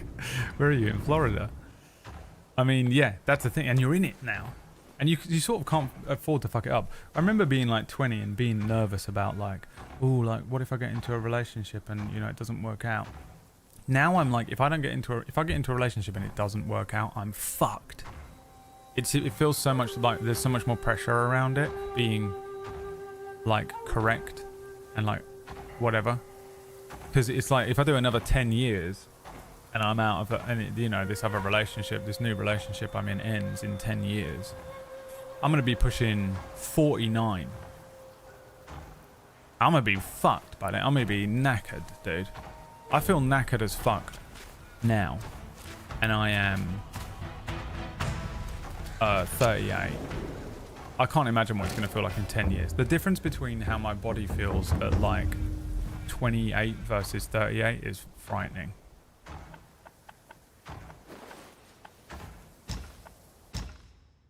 But it, you know, like, I'm not, I don't know, the whole thing just freaks me out, to be honest. Where do I get silk? Why is no one answering me? I thought everyone knew everything about this game. Oh, the dating options are so grim. The funny thing, me and Liam talk about this all the time, dude, is that like, once you hit this age, everyone who is worth being in a relationship with is in a relationship with someone else worth being in a relationship with. right? Because they're happy and they've been together for the last 5 years, 10 years. So you're left with the dregs of society, and like picking out, finding within these dregs the other people who are like you, who've just had it unfortunate here and there, is impossible. Because they're all indoors, freaking out. I also would like, this is mental as well to say, this is incredibly revealing, but you know me, just going to tell you the truth, even though all it does is make me less money than being a fucking fat lying piece of shit like the rest of the Twitch streamers. I would like to be in a relationship with like an introvert at this point. You know, not that Emma wasn't, but I'm settled on it now. I just want to be in a relationship with like a girl who reads books. That's it. Find me a girl who reads books. I'd take a guy who reads books, but I don't trust men. Straight up. So I want to be in a relationship with a girl who reads books. And they're like my age or close enough, and they've been through life. They've probably been through something similar to me in some way. And they've done it, and they're through it, and first of all, so they understand my traumas, and two, so that they have that kind of life experience, and they just want to do their thing, and I want to do my thing, and we want to do some stuff together, and we want to live together and be just like in each other's existence. But also, you leave me the fuck alone, because I've gotten quite used to my own company, and I'm quite independent, and I'm old now, and I like the things that I do, and I want the complete freedom to be able to do that without any level of scorn or like judgment, or like, you know, these couples that are like, we have to go to bed at the same time. None of that. Get the fuck away from me with that shit. You do your thing and I do my thing. I will never judge you for whatever you're doing. You never judge me for whatever I'm doing, and we just, you know. To be fair, me and Emma had this relationship. I would just like that element of it again. But also they're just quiet and calm, and they're a quiet, calm presence to be around, because that's what I need. But they also can handle me being a fucking psychopath. Where sometimes I'm a quiet, calm presence, and sometimes I am like Donnie from the Wild Thornberries, just running around going blah, blah, blah. And accepting of one another, but also you leave me the fuck alone and I leave you the fuck alone. Do you know what else I love the idea of? Getting married, but you live in your own apartment and I live in mine. But you're married. You know these people that are like, I would never, oh my god, you have separate beds? Oh, I would fucking love marry the girl in the other apartment, but she stays there. And I can go over there and she can come over. I give her a key. You come over whenever the fuck you want. You can come over and stay in my bed. We'll sleep in the same bed if you want. I don't give a shit. But also, if you don't want to, great. Dude, here's the thing. You will never find them. They either don't exist because you've become so much more picky because you're older, so you're more picky because you won't know what you like more. Right? Because you're old now and you have more life experience. So finding this person is insane. The insane list of what I've just come up, me reeling off all that stuff there, is insane. It's so hard to find. How do you even find that person? Even if, like, what do you... It would take me 5 years to find out if that person was that person in the first place. So what's this? What's this? Where do I find them? And how do I know it's them? Yeah? Dude. But then also, the person I want enjoys their own company and reads books, which means they're never leaving their house. What, am I going to bump into them at the store? No, they're not outside. I'm not doing it. I'm never going to find them because they're not around. Where am I? Indoors. I'm fucked. I am fucked. I will never find this person. It's impossible. I've consigned myself to it. It's brutal. It's so annoying. Thanks for the money, Brennus. Why did I say it like that? Thanks for the money, Brennus. Fuck's sake. Brennus. Dictate this all down in your Tinder profile. But yeah, but this is the thing. The dating app people are not... They're not like me. They're not like us. The dating app people are different people. You remember in that movie Ants? And they had two different types of ants. There were like the worker ants and then there were the fighter ants. That's what it is. They were both ants, but we're worker ants. And then there are the dating apps ants. Oh, it's so annoying. Just start stalking local bookshops and libraries. I know, you have to be one of those people. But I mean, it wouldn't matter because, I mean, how would I know? What do you mean? Like, even if I was in a bookstore and there were like 3 other people in there, how do I know which one of those is the person I'm looking for? Because I'd need to hang out with them for 5 years before I feel confident enough to be like, hey, look, I'm demi as fuck as well, so it takes me ages to fall in love with people because I don't even know if I like people for about 2 years. And that's like them just as a human being. I've been hanging out with them, you know, pretty regularly. Now I know that I like you as a human. Now it's going to take me another 2 years to determine whether you feel like I have any sort of romantic element of that like. And then another 2 years to fall in love. It's going to take me 6 years. How the fuck do I do that by bumping into someone in a bookstore?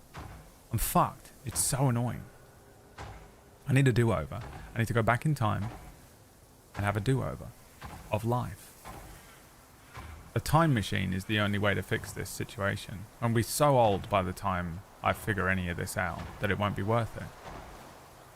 My closest friend and his wife have separate bedrooms and they're one of the happiest couples on earth. Yeah, 100%. Me and Emma didn't have separate bedrooms, but we were like completely okay with the idea. We also went to bed at completely different times all the time. I actually spent, and she spent a lot of time just sleeping by ourselves because she would go to bed when I'm like waking up at like 8 AM. She'd be getting into bed. I'd be like, hey, bye. Get on with our days. Completely fine. It's about having trust and confidence in your relationship, and that's it. People who can't do that just don't trust the other person enough. And that is the simple end of it, as far as I'm concerned. And how do you love someone? Really love, like true love. You think you love people because you watch TV and learned what it is, but love is trust. Just fully being able to trust them with anything. And it's insecurity, like those little tiny little bullshit insecurities that people have in their relationships that let them rule the fucking relationship is what makes those toxic relationships so like blatantly toxic to me.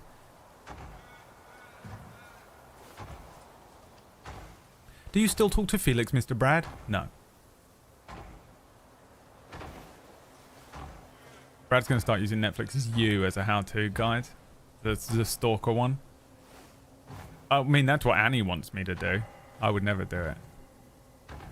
Although I am stalking the girl down the hall. But that doesn't count. We live in the same apartment building. I can't help it. You just feel like a stalker whenever you see them. You're like, oh, I didn't... It's not like I was waiting at the end of the hall and I've been logging when you leave every day. I know you go to your spin class at 8:30, but... I just happen to be going to the elevator at the same time. I've bumped into her so many times and I feel like it's so stupid because I've bumped into other people in the building and had conversations with them. But because she's hot, it feels like I'm the guy from You. I don't know how to explain it. I'm not doing it on purpose. It's not like I'm waiting and then I bump into her. But it feels like it because I'm so hyper aware of how fucking awful men are. But I go outside at the same time every day because I meet with Liam at the same time and we usually go for a walk. So usually that's like a lot of the times the only time I go out. And I think that's around the time a couple of days a week she goes shopping. So I bump into her on the way back a lot. I'm like, fuck. It's so bad that when we got in the elevator last time, she looked at me and went, 4. And I was like, 4? because I pressed 4, but she knew that before I pressed the button, she nodded as if to say, yeah, I'm also on 4. You know, like that's what she was saying. She's like foreign as shit. Doesn't speak English. So she knows that she knew that I lived on the 4th floor. Guys, she's stalking me. It was the other way around. Because I didn't know that she lived on the 4th floor until then. I know some of you really want me to play this game and are getting really frustrated, but I'm actually very scared to fight this boss again because he's kicked the fuck out of me so many times. The hunter has become the hunted. Yeah.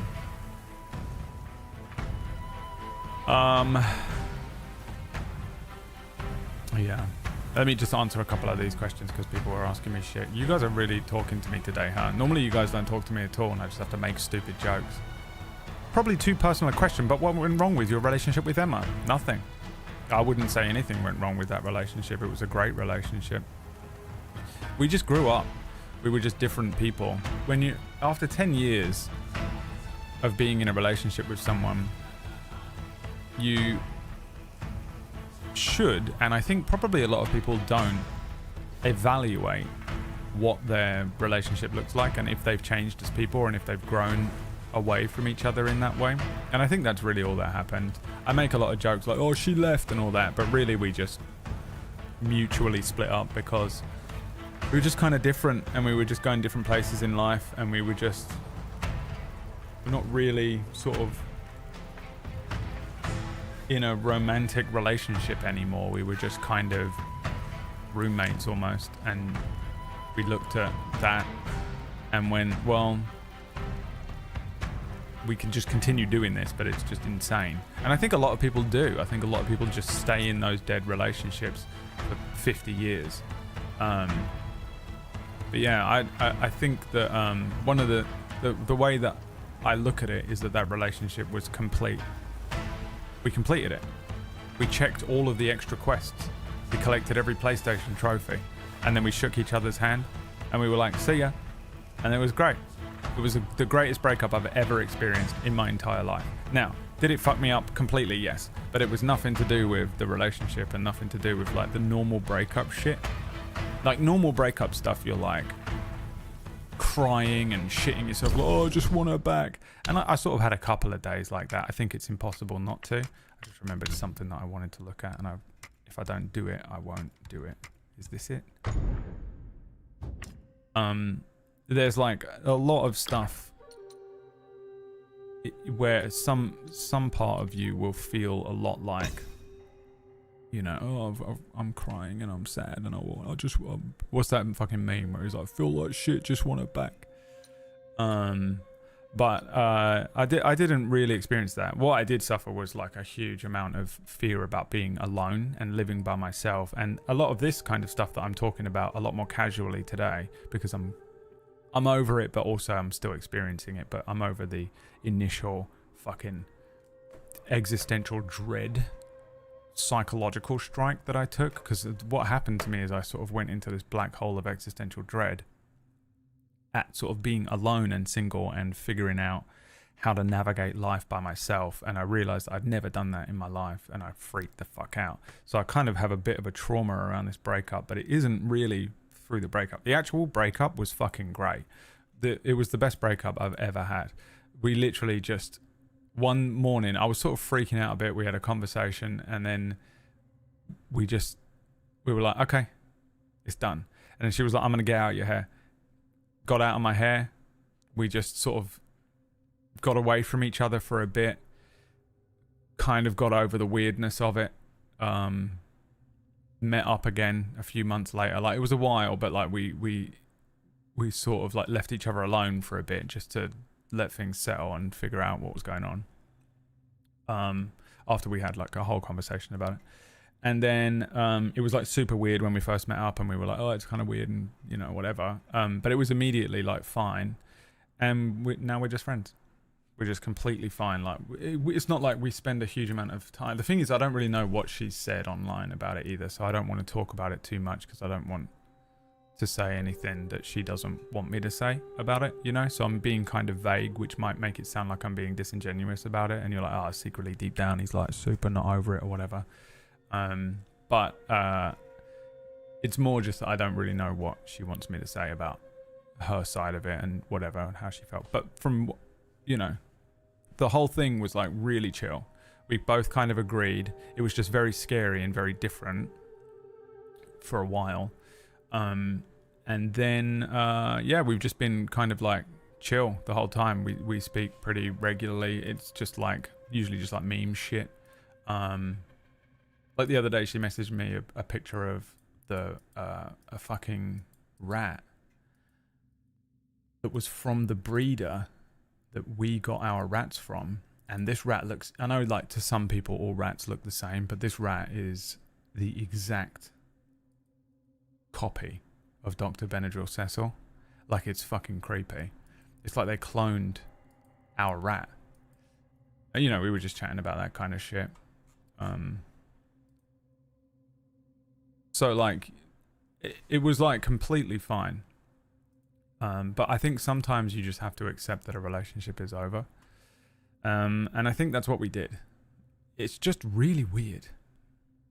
It's just a really weird thing to do and go through. And to just do it in such an adult way.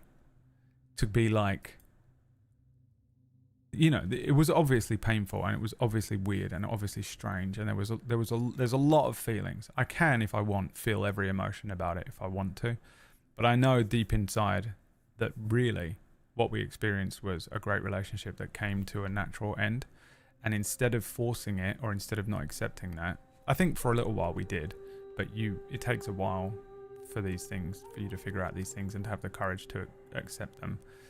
And then we both just looked at it and went, all right, peace, see ya. That was it. Yeah, like totally over it. I feel like it was the best move. I really do. I think we would have hated each other. I think we would have been so depressed. We would have turned on each other. We would have made it so toxic, and we would have ruined something that was really special if we had stayed together. The whole thing was amazing. She was amazing throughout the entire breakup process. Left me the fuck alone. Let me freak out about, you know, all the things I was freaking out about, and didn't take it personally. You know, it's not like I was like freaking out to her, but I'm sure she was like aware of some of it. And, you know, she got out nice and quick as well, because she knows how to deal with me, because we know each other so well. We know how to deal with each other's shit. So she just left me the fuck alone. She knew that I needed to just be left the fuck alone for a little bit, and she did that. Just amazing. She's an amazing person, and I'm better off for being in that relationship in every way apart from finances. I love how Shaking Games is like, leave her flowers. No, I'm not doing anything psychotic like that, dude. That is insane. There's just a hot girl that lives down the fucking hall. I don't know anything about her. She could be awful. I might hate her. I'm not doing any mad shit like that, dude. I'm not doing any of these weird romantic gestures. I don't have that in me. It freaked me out. It would just give me I would just have such an anxiety disorder about it if I just left a vase of flowers on her door, this fucking random woman. Dude, I'd transform into that actor. No, that's psychotic. I'm not doing it. But it would give me an anxiety disorder, waiting to hear some sort of response. Leave a message written in my own blood, yeah. Yeah. But yeah, that's kind of what we did. Relationship platinumed. Yeah, 100% run. And one of the things that helped me figure out that was hearing someone mention that, and this is good breakup advice, I think, for other people. If you break up with somebody and deep down you acknowledge that it was over for whatever reason, even if it hurts, if you consider it as a relationship that's completed rather than, you know, like a breakup, it does feel better. And it's a great way to look at it, I think, if you just sort of try and keep the positives only. And it was a great relationship. There was only positives that came out of it, apart from my bank balance. Apart from that bank balance, you know. And she's doing great. She's living her life, doing great, you know. Alright, here we go. What is this? Other thing I've got. Pissed, he moved. I've got a right trigger and left. What's this? Fuck, that's left trigger. I'm really fucking around now because I don't know how to do this.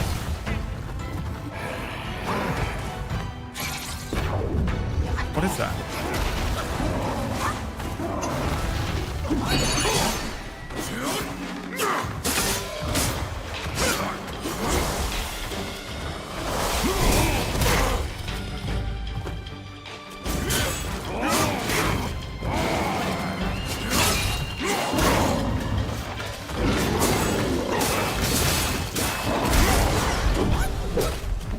This was my trauma about being alone coming to get me immediately after the breakup, and everyone thought it was about the breakup and that I was sad about my breakup, and it was nothing like it at all. It was just pure weird existential dread trauma.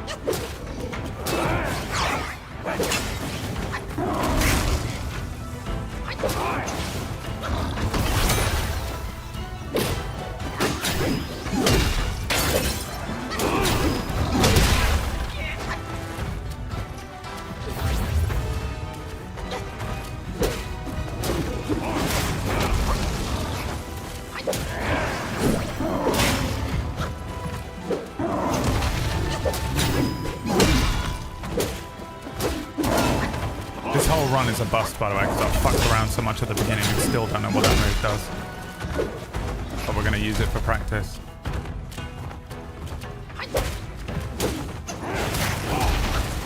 Trapped on the rock.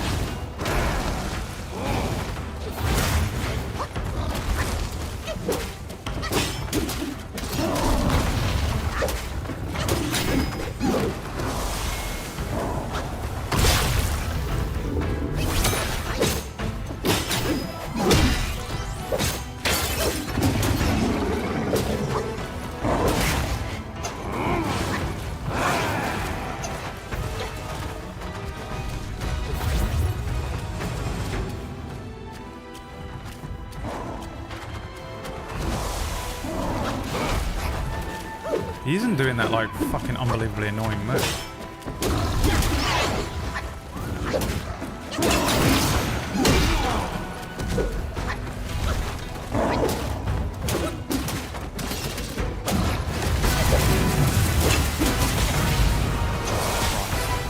Completely forgot this happened.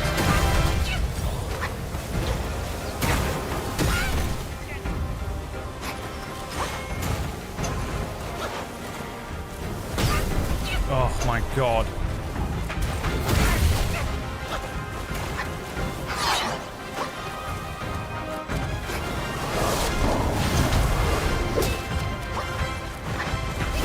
I need you to stop just so I can fucking breathe.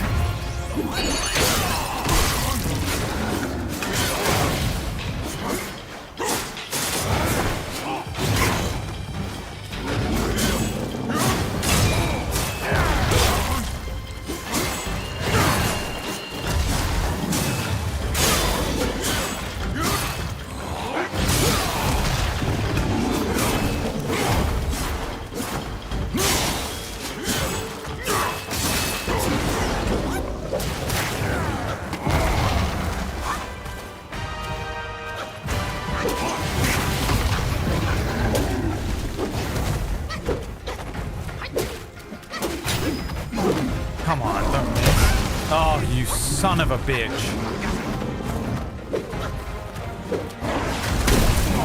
Jumped into it. Oh, I wish I knew what that little move did. So I could tell whether it was worth doing. The hell does this do?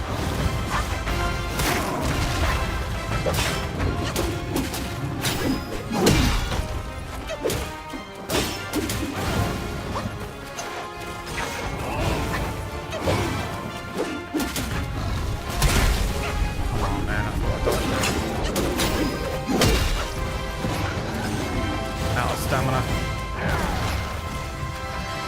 Recover. Please.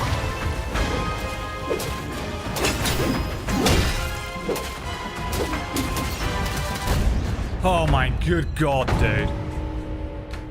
The lack of stamina for the whole last bit there was horrible. First try, it counts. First try of the day. Cunning wretch! Well, spare your sorry life for today! Fortune is no longer on your side! No one will come to your aid. All I need is to take it elsewhere and rebuild everything anew!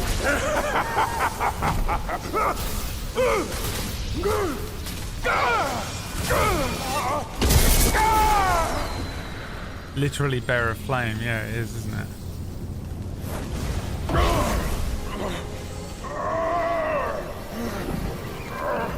Great sage!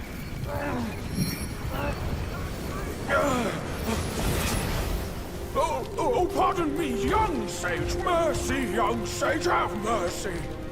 I was just a pawn of the Celestial Court. If given a choice, who dared to challenge the mighty wrecker of the Celestial Palace? His words ring true. No matter how daring he was, he had not the nerve to harm the great sage. There must be someone else pulling all the strings. Exactly, and this thing is eerie. I had no idea how to make use of its power. Except to enshrine it up there, tricking lesser Yaoguais into offerings. If you pardon me, I'll go back to Guanyin to atone for my actions and be put back on the encaging band. You will never see me out there anymore. Oh, ignore his nonsense. Go now, little monkey. Go and retrieve the great sage's relic.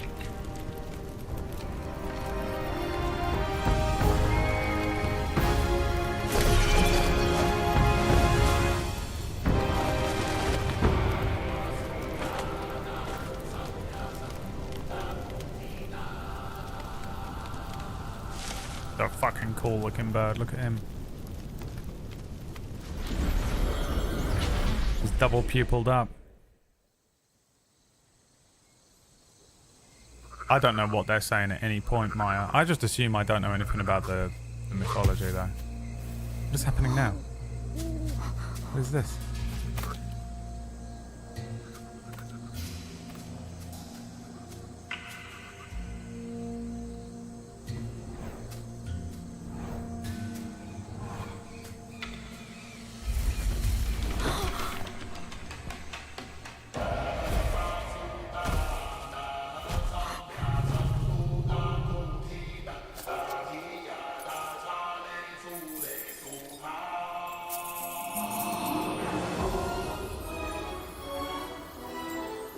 Was that him?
起，翻动时莫等闲，一生功名情如烟，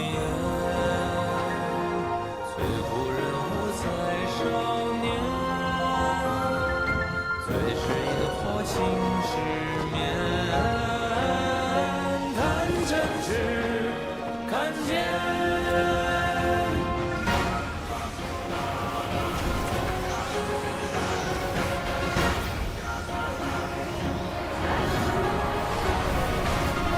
Too much power for him to control.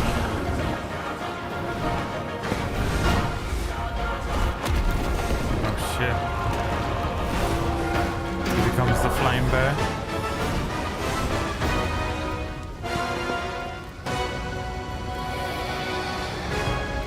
And turned into the fucking Jinchuriki or whatever. And Guts was there as well.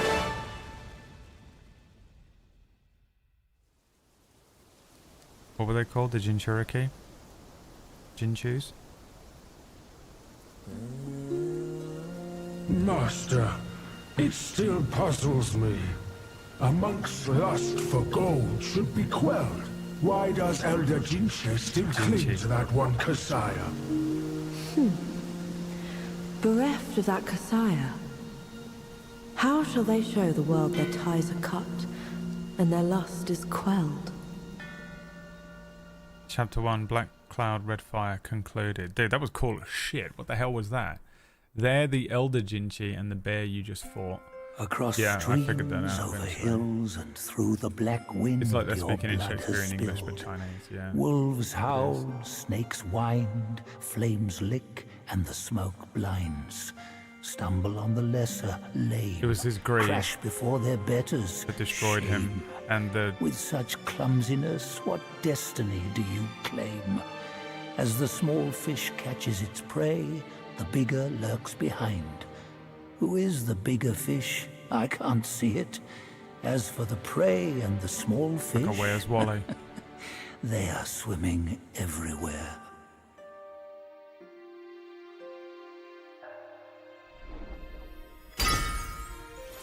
Ah, there's so many chapters there are. Man, this game's gonna get really hard, isn't it? The animation is made from one of the local animation studios the devs cooperate with. They just went down the street and found an animation studio. That's crazy. Yeah, that was cool. That was a cool... I didn't expect that. I still don't really understand anything about what's going on. I don't know what they're talking about. I don't know what a Kasaya is. I don't know... I don't even know the story of Journey to the West well enough to understand what this game is even about as a sequel or whatever it is. Is there any silk in here? Oh yes, 2 bits of silk, baby. Let's go.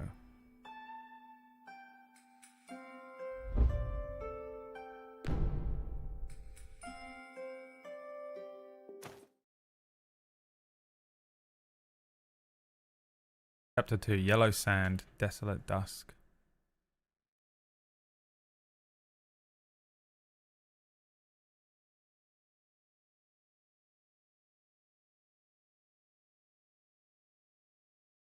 You can find the anime story in Journey under the portraits of the Elder Jinchi and Guangxi, but just that, or is there other ones in there that are hidden?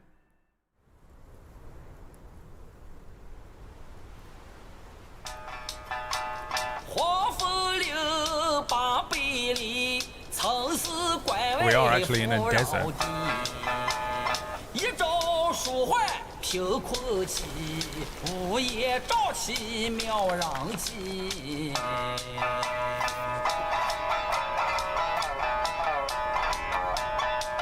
Monkey with a shamisen.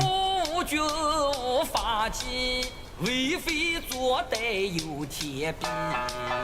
Oh, it's just a headless man. 手接福利，西风一丝也惊奇。 The way they made the tapping of the foot beyond beat as well. 期待兮，那黄毛年初再会期。平凡不是好得意，复兴后事却成谜。 Oh fuck! I'm riddled with arrows. was sick. I reckon I got an idea why you've come here, my friend. That's Maya's Scottish accent. Haste makes waste. I'll lend you a hand. The magic bard. Watch your step, eh? Get more shots and you'll be high and dry.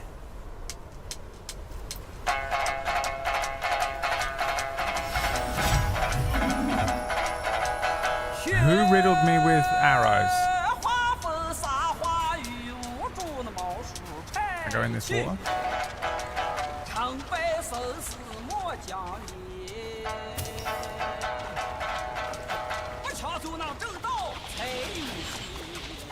They're still on me. Is that you? Did you kill me? You won't kill me again. Won't get fooled again. Ugh. You're a lizard. No, you're a rat. What is that? Skaven. That's us, the Skaven is here.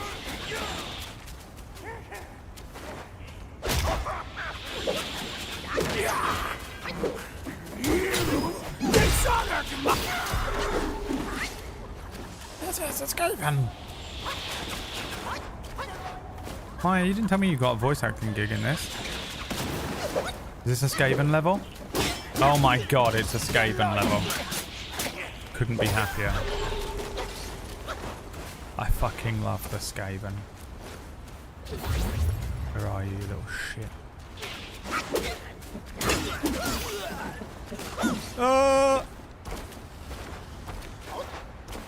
The song was dope. Lemmy wings came to the stomach pad. How or why they thought to pair the bard's voice with that Scottish accent is beyond me. Yeah, I know. He honestly should have just spoken Chinese and had it be subtitled, regardless of what localization you picked. Or I guess he's singing in Chinese. Give him a Chinese accent. He could always have just done that. Lamb brew. Iron brew. It's that guy's Scottish iron brew. Oh, you found my Scottish iron brew. Oh, is that lamb brew? Oh, you know what they do with lamb brew, right? You brew it with some iron and it tastes like iron brew. Oh, it's delicious. Have a little wee go.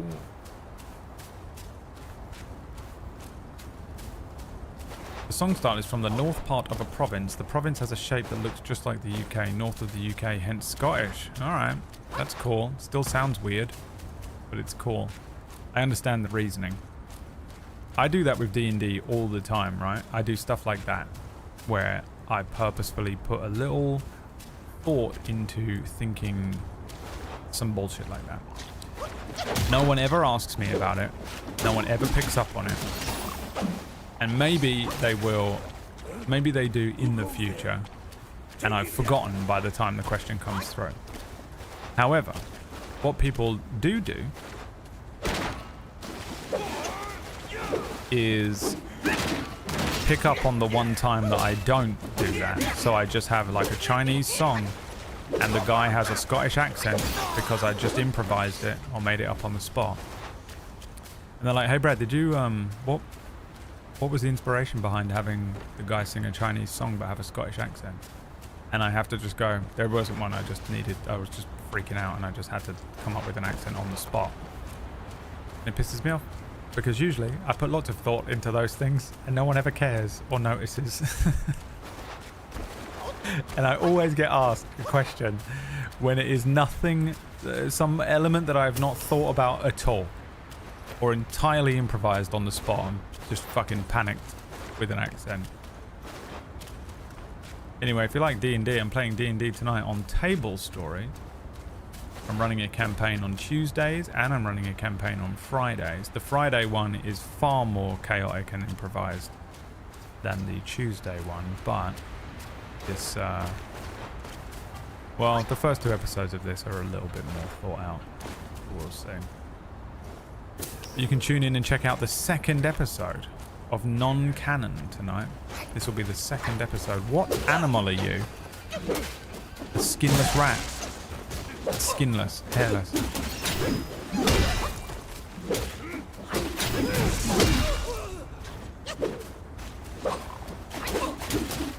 I hear something behind me. What is that? Why does it sound like an ooze? Oh, it's a frog.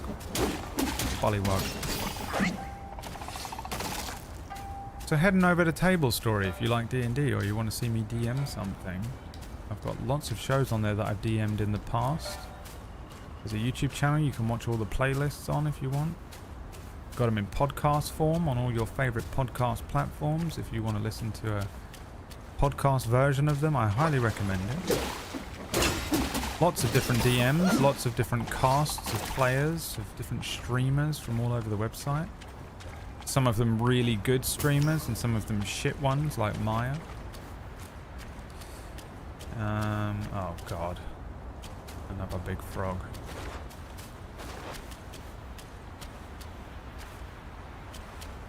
The Cura Roundtable discussion list is sorted in every NPC accent discuss. There's only 2 NPCs in the entire game. One of them's Gollum and the other one's Scottish because they're dwarves. Fuck me. You know what? I can turn into stuff too. You know what? Why didn't it work? My armor works really well in water, you dickhead.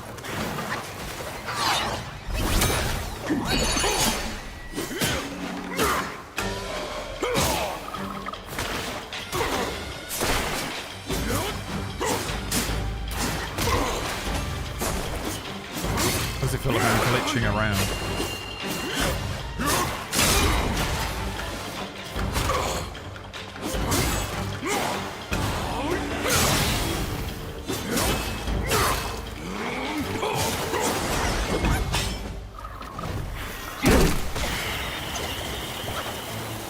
Oh, he's electrifying the whole water? Whew.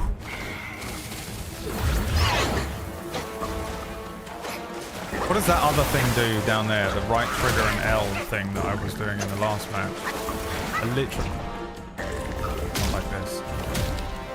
He's got the iron fist glow in his throat.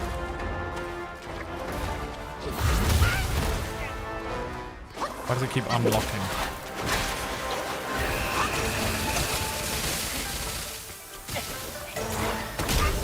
Fucking hell.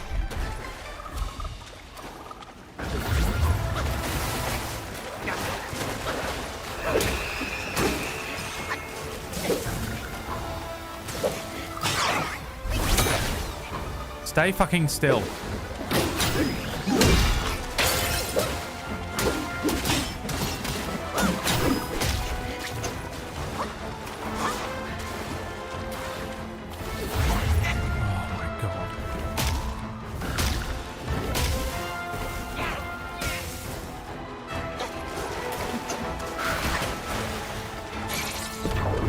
What does it do?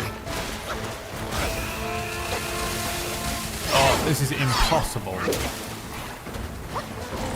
to avoid.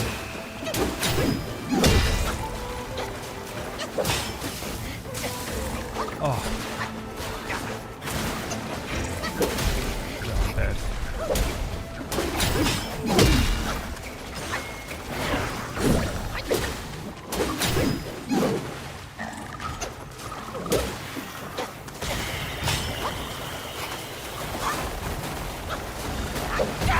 Fuck. Jumped into one. I thought there wasn't one there.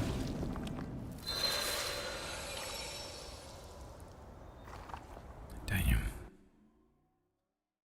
Still don't have internet or water at home. I'll have to catch up on Table Story at work next week. That's no excuse. I'm afraid that's no excuse, is it? I'm afraid that's no excuse.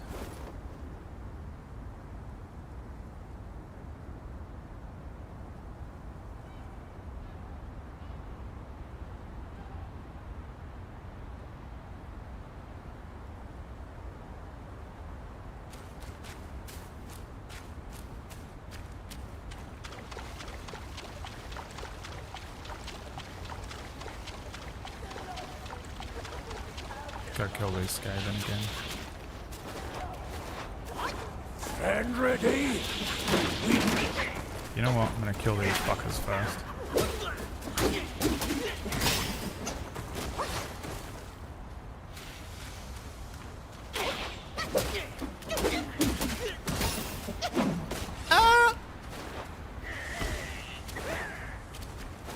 Luckily, I am a monkey. I think it would be better if you could climb like a monkey in this game, wouldn't it? Instead, I assume we get a flying nimbus eventually. Where did he go? Did he follow me off the cliff? Is he dead? Where is he? Oh, there he is.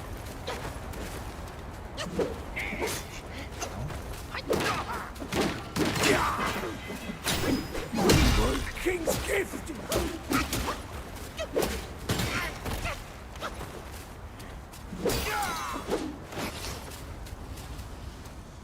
There's nowhere to rest, is there? There's no shrine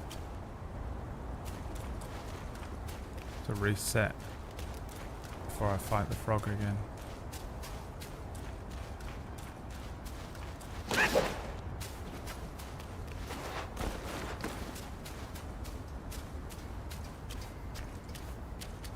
Unless maybe it lets me. Great, that hurt.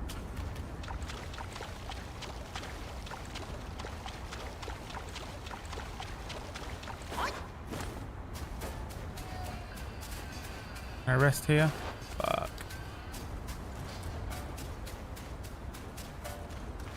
You fucked up, boy. You done fucked up now.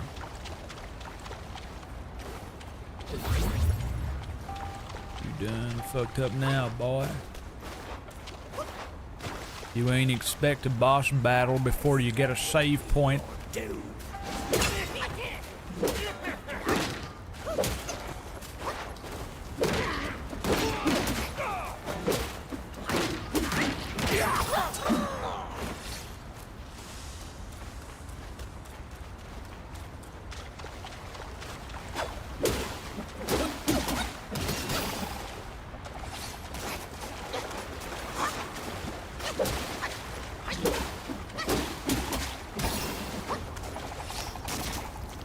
You done fucked up now, boy.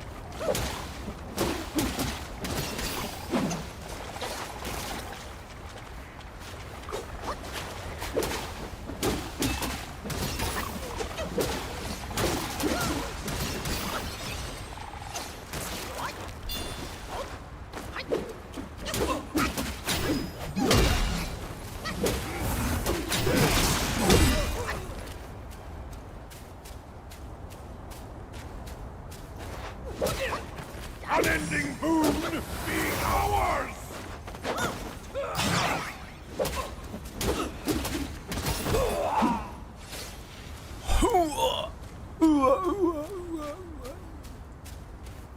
No backseating.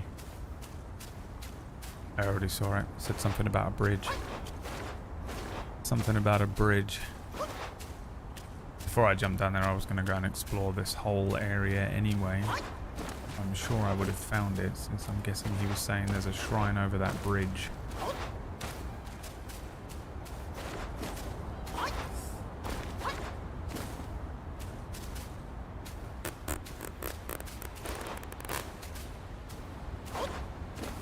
I've only recently started watching regularly again. Did you get rid of Hickey? No, I think I'm very grateful to Hickey, because they seem to have just fucked off all on their own.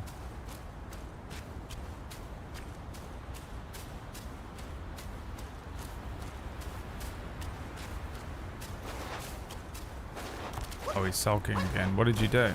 You did something in here? Or in another channel?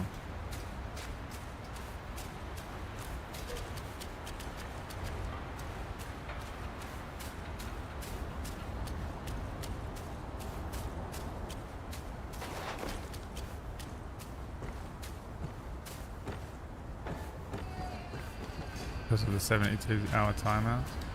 But he came back after doing one and was completely fine. I don't know.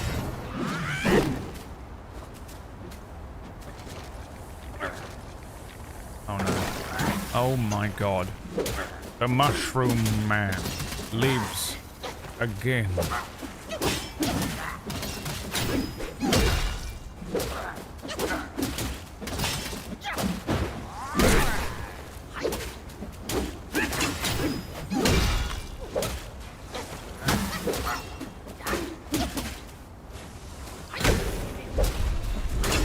Can't see anything, I'm trapped against the wall.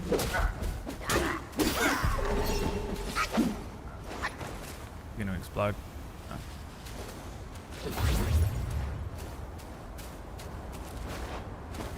No. I mean, no great loss. The dream has finally come true.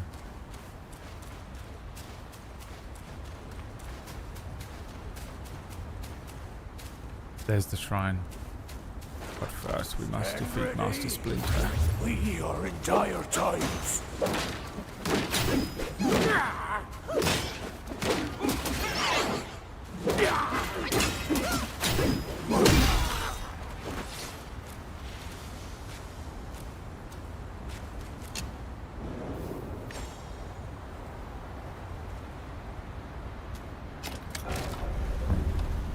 Very good, very nice.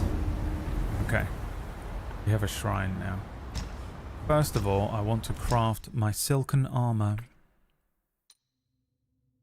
Damn it.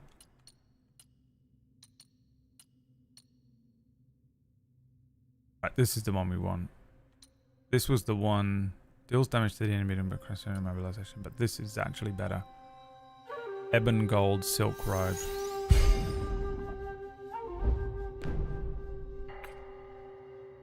The ebon gold arm guards. And the ebon gold gaiters, but we need more silk for it. Always with the silk. What were those other ones?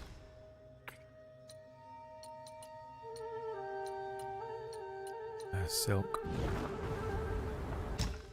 But there's also weapons. This one. Aha. So we can go down this way. This is attack goes up and the crit chance goes up. Considerably increases the critical hit chance of the unveiling strike of Cloud Step. Okay. Didn't know it was even doing that. Still don't know what any of the stuff means in the whole game. And the Lamb Brew. Each sip instantly recovers 20% of maximum health. For a brief moment after, slowly recovers 25% of maximum health. And this one gives you more instantly, but it's only 36% and it increases poison resistance. I mean, the Lamb Brew seems better, doesn't it? This one has like a little point on it. It's the soak, okay. I'm patient enough, right? Right. I'm a patient person, right? Got 2 points to spend.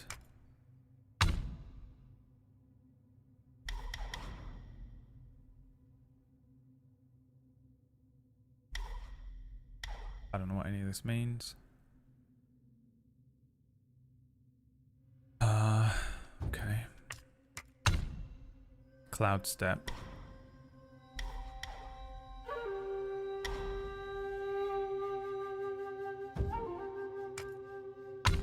And immobilize. Evanescence. Bring me to... When the enemy is immobilized, the moment they attack extends the immobilization duration and massively increases the damage they take. Stagnation. Hitting an immobilized enemy with the light attack slightly extends the duration of the next immobilization. I mean, this seems great, though I will never do it.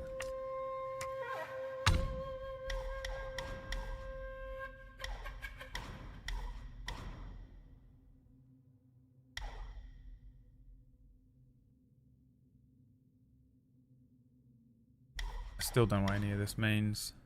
I can do thrust stance now. I'm taking it. Switching to thrust stance allows the destined one to charge by holding heavy attack while remaining stationary. Upon releasing heavy, the destined one can execute a swift thrust at an enemy in the distance. Here. I have become more powerful than you could ever imagine. Oh, what is happening to my game? Do you see that? No, it's my screen. Ugh.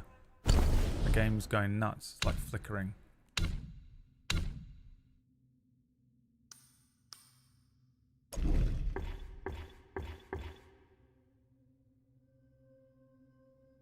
Considerably increases focus gained upon consecutive light successful attacks. Upon successful hit with unveiling strike, the cooldown is massively reduced, considerably increases. I want this one. The craving eyes. The game's fucking completely freaking out though. I'm gonna restart. Because something has gone wrong.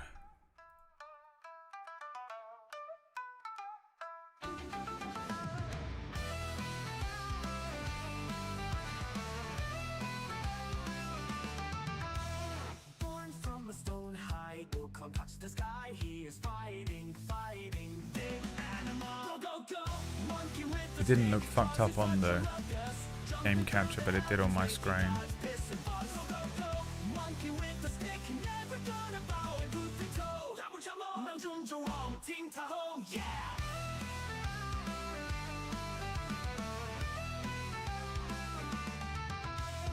Golden staff in hand, leap into his land. He can fly on his cloud. Go, go, monkey with the stake, crossing such a ruckus, jumping through the heavens, making gods piss and fuss. Go, go, go, monkey with the stake, never gonna bow and put the toe. Music videos. Oh, this is a music video? Bravery untold, he is a monkey.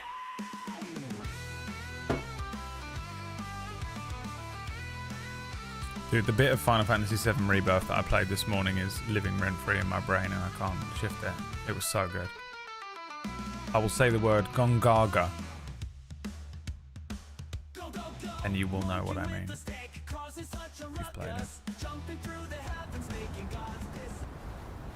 Yes!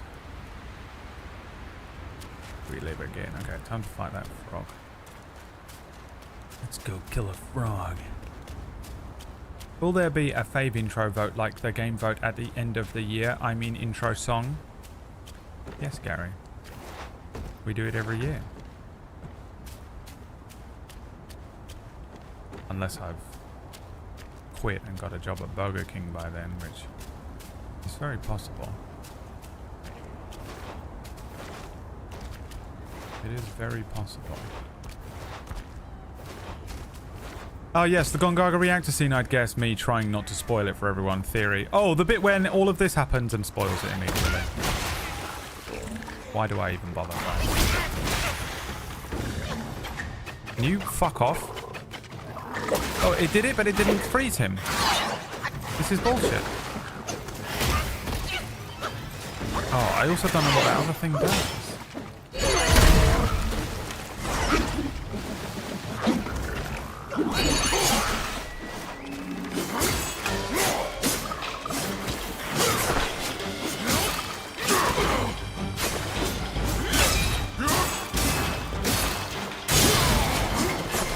Totally not a spoiler. Totally is a spoiler. 100%. Anyone who hasn't played the game now knows that something really cool happens at the Gongaga reactor. That's why I limited it to just the word Gongaga.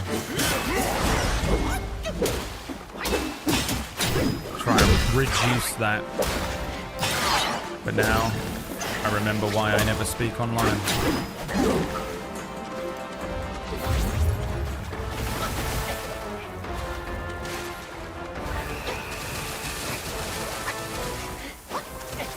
Fuck, you're supposed to avoid that.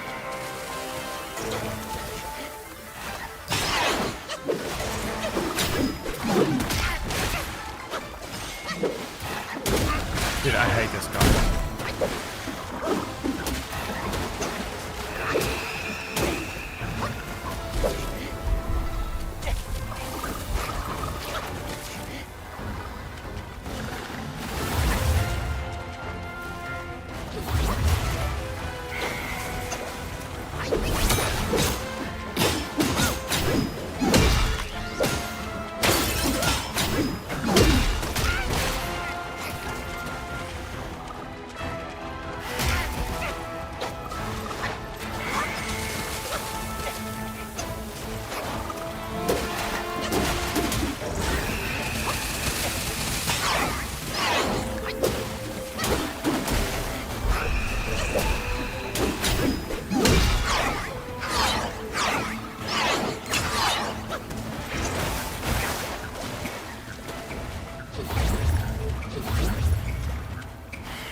No idea what that does.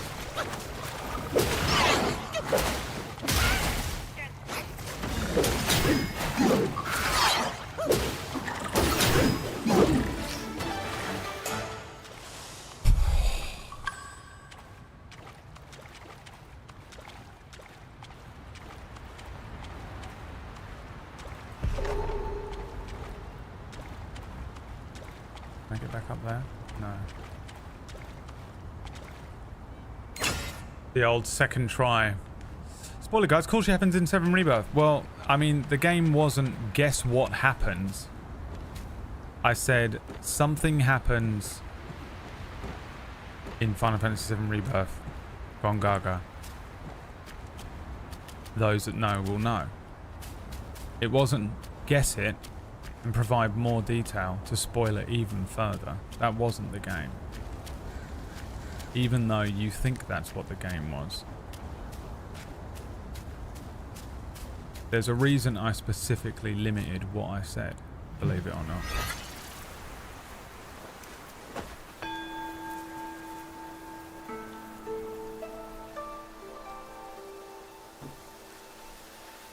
Otherwise, I would have just said it, wouldn't I?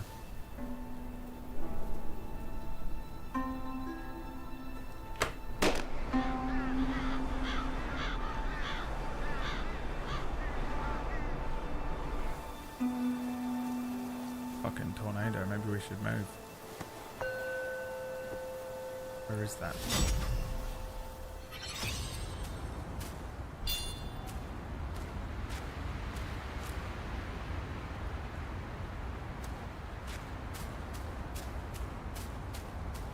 I feel like we've had enough of tornadoes this week. I don't think we need another one. Thank you, Blacksmith Wukong. Thanks very much. Christ. You come at a good moment. It looks One like of my that formulas disgusting was little swallowed fox by a meme. Petty frog. Cracked fox. Stay and help. A deity like myself will not short you. A deity. What does he want? Oh, how wondrous! You come I'm going to draw a Simba on the wall. Man follows earth, earth follows sky, sky follows Tao, Tao follows nature.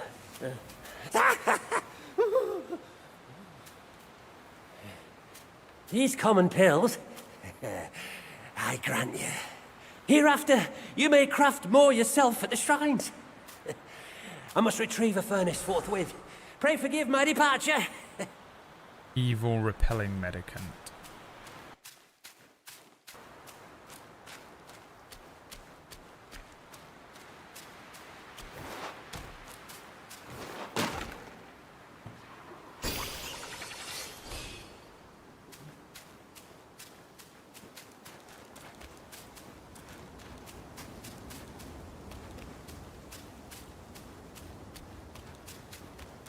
I want to get back to that shrine, but not sure if progressing. Nailed it.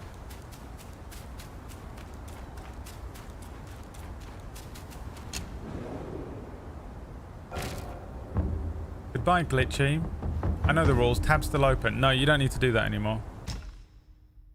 That was just for that one day. Thank you. Good night. Bye-bye. I mean, I don't know what any of this shit does, so I'm not going to waste the ingredients on it.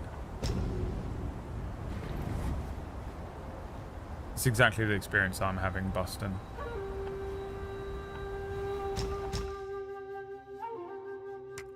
I don't know anything about what the fuck is going on, but I enjoy it.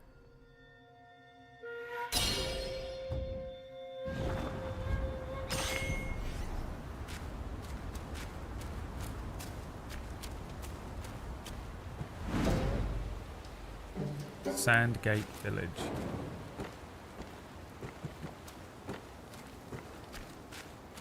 This is gonna suck. Okay, now.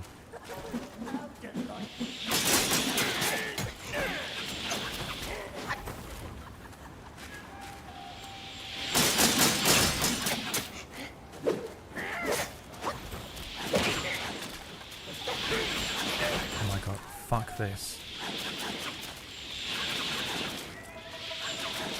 How do I get up there and get him?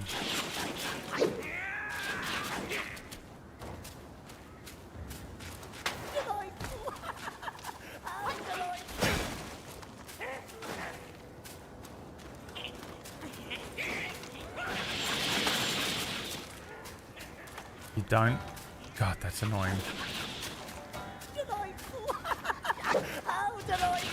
Right, I'll fight you here then, bruv. Come on.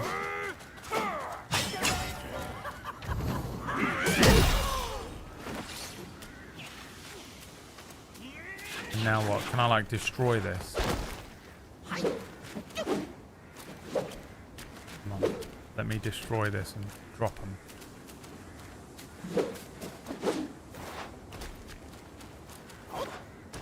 There has to be a way to get them. Fucking Skaven, dude.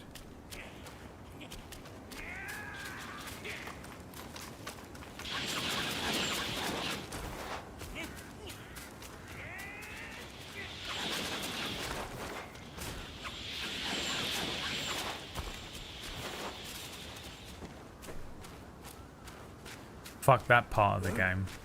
Guard the gate and check every house. There's a bounty for that traitor. Oh, it's you. You're from the West Country, are you? We got a bounty on this here traitor.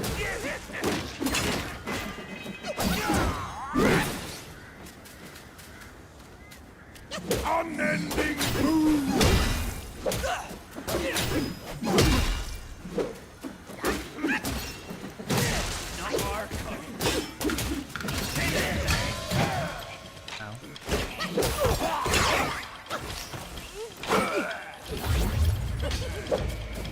You're a big boy, aren't you? From the West Country. All that margarine.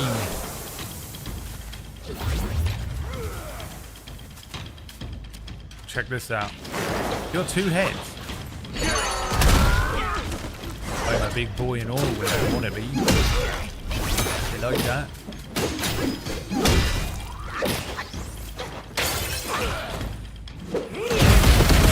Fucking hell, what the fuck was that?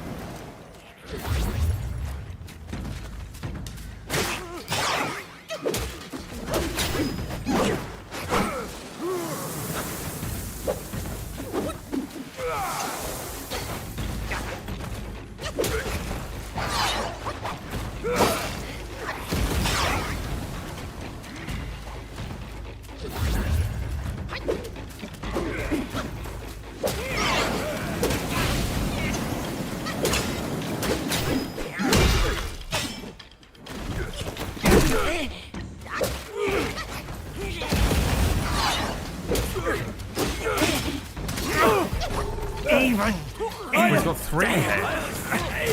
No, he's got 2 heads. Fuck. Drink the thing quick. It takes so long to register hitting L1 in this. It's probably the thing that annoys me the most.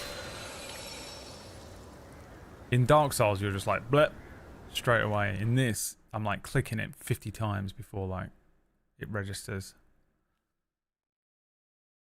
You have to be like fully stopped, I think.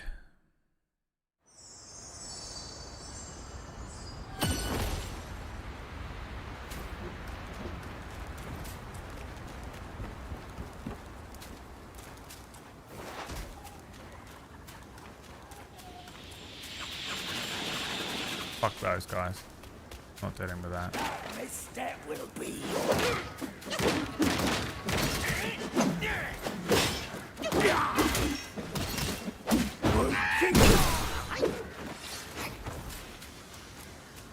Is he gone? He was just like a weird little mini sub-boss type.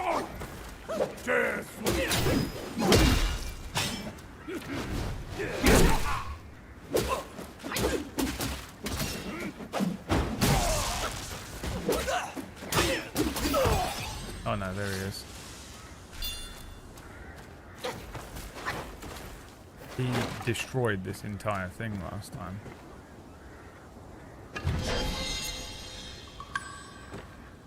Laurel buds. You got some buds. shortcut. Press triangle because it's triangle to open doors in Final Fantasy VII, and I've been playing that, and my hands don't know how to switch between Son, two I PS5 hear games. you loud and clear. That's your son? How can I not know your sufferings? But before our master returns from the valley, we've got to tough it out. Tough it out to survive. The lads went out to see the altar the other day. Said it's stinking worse than ever. And covered in bones. Not from men or livestock, but littered in the remains of our kin. Curse that furry jackass! Ooh, just wait. Wait until Master hears about this! Hush! Hush, Shame an ogre. Our restoration. We can't say it out loud now. Oh, your poor brother hadn't...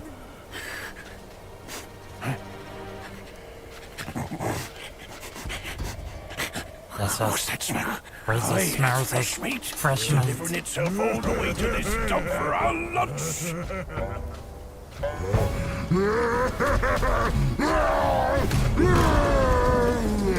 Crying.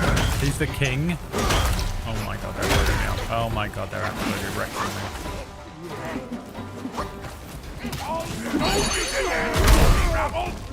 Catch me!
Sonic booms.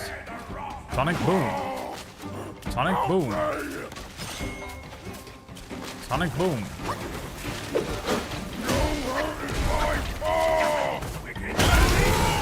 Christ.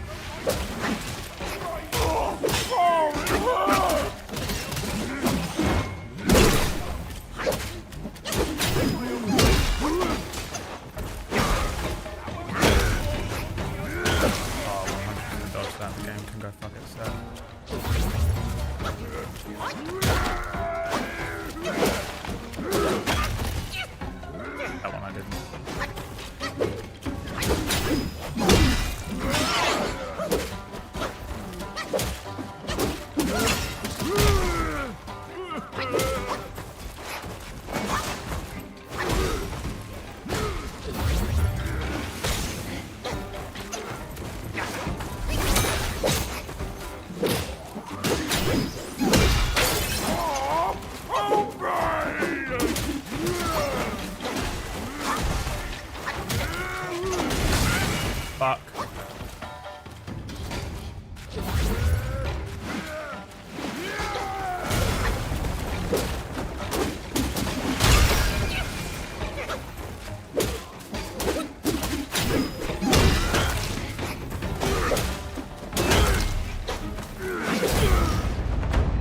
Oh, I don't have to kill the other one.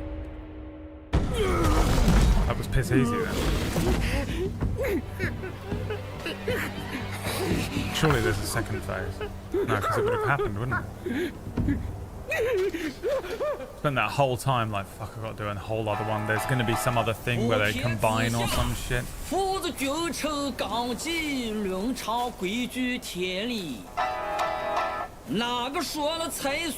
Comes that classic Scottish accent again.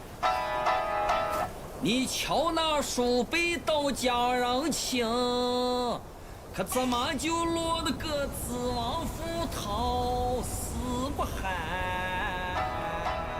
Well, that guy really needs some head.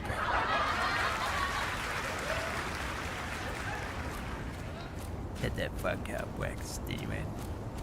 Shut the fuck up. Use tally. Acquired sternness of stone. 都爱挺厉害，偏偏破门敲不开。身逢奇数比日月，三位妙法掌三海。要想见那黄毛书经，必须要得心不口令。一个不够凑一双。 What's that? A testicle? A loose testicle. 那送来父母不是也得上。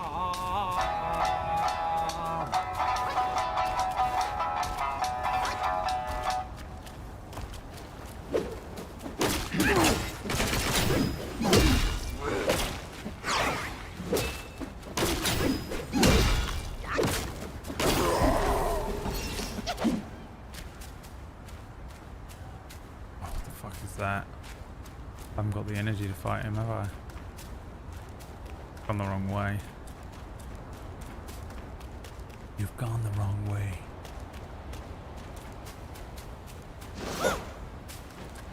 Wondered if it would do something.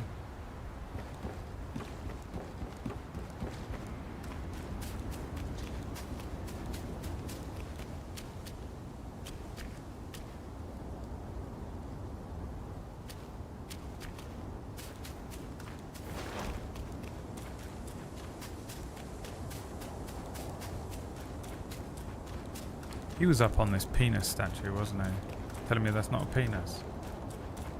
Come on, guys. It's a chode.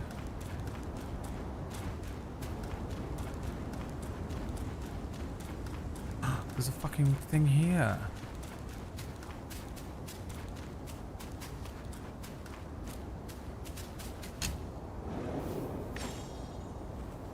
That's the Bezos rocket.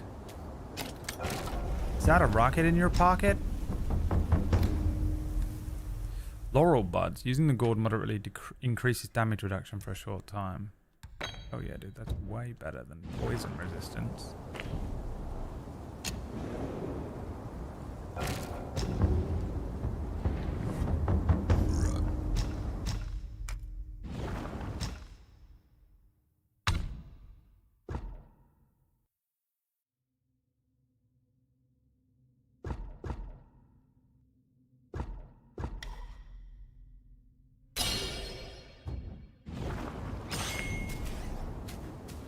I've mostly upgraded the light attack because I'm not really sure what any of the other stuff does, and I'm using the light attack a lot, so slowly as I osmose more understanding of the game, I might shift them around, but for now I'll just go with what I know and continue on. Forge onwards until ultimately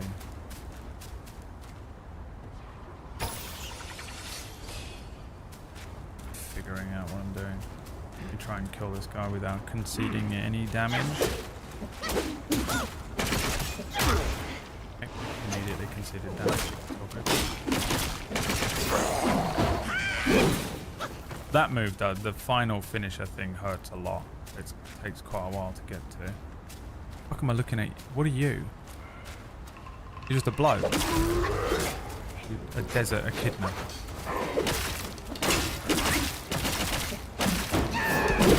See how much damage that did? It's crazy.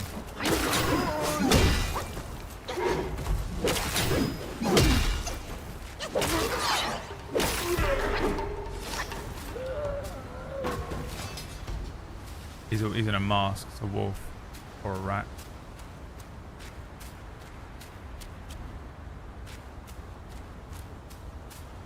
I love that respecking is free and dying doesn't ruin your entire life every time. Fright Cliff. It's spoopy season here at Fright Cliff. an Alan Wake location.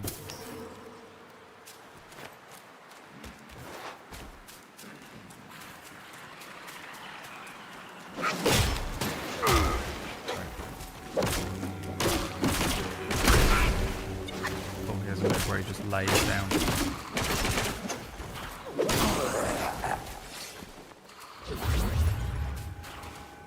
What is that? That is so gross. The most SCP looking shit ever.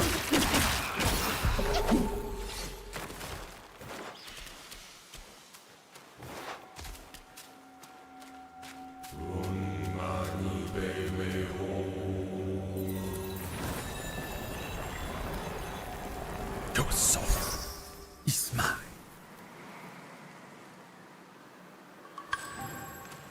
Buddha's eyeball.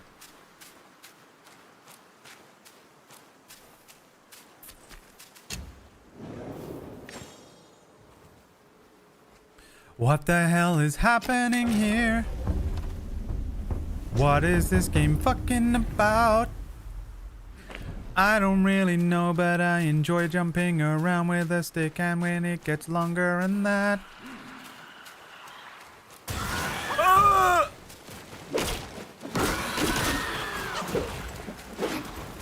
What is coming out of the ground? What is that? What is coming out of the ground? Oh, for fuck's sake. Where, who?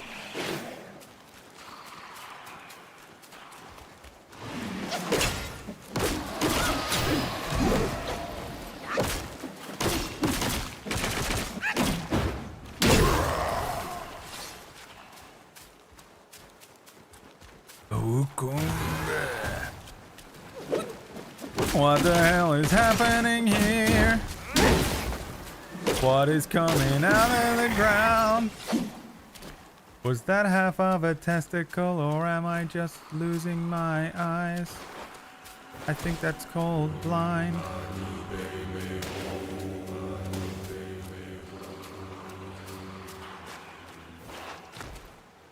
I'm guessing I have to kill this motherfucker before I can touch that. Oi, lad, come here, will ya? Who's that?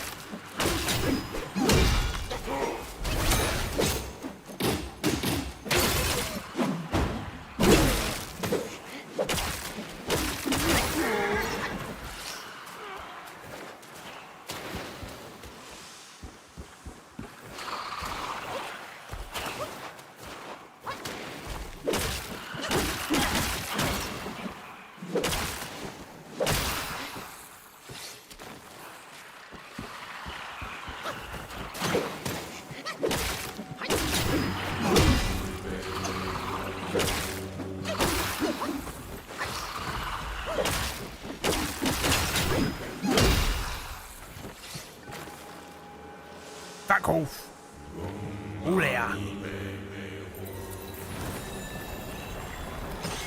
Is this new game plus? Nope. It is the first time I'm playing it, which is why it says in the title, first play.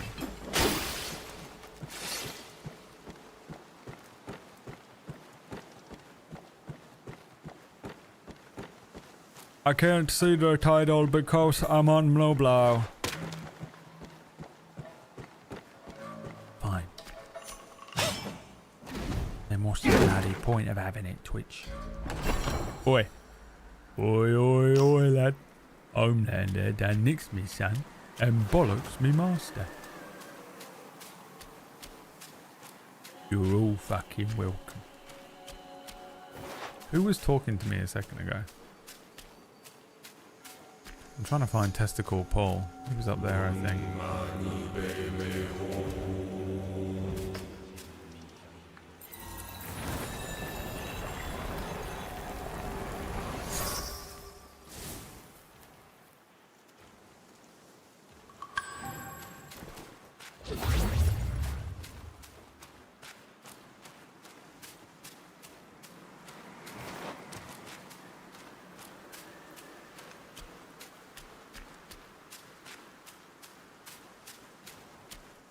There's Testicle Paul.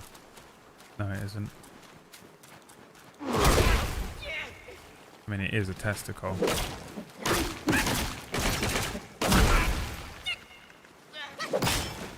isn't the guy I was looking for.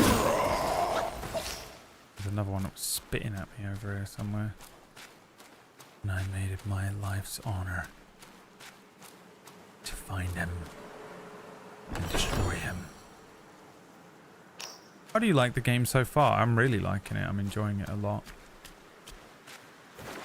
I don't know anything about what's going on. There he is. Where is he? Oh. Oh, you broke him out of the ground.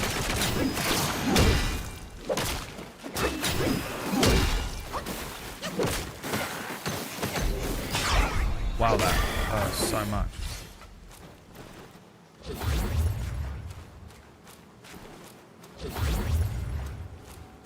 Does that stack, I wonder? Wasn't there another one down here? This is where I was at.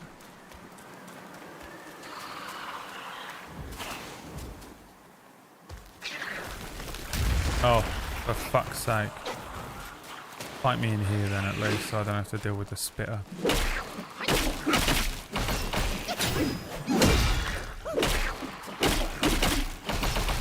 He says, immediately pushing him back in.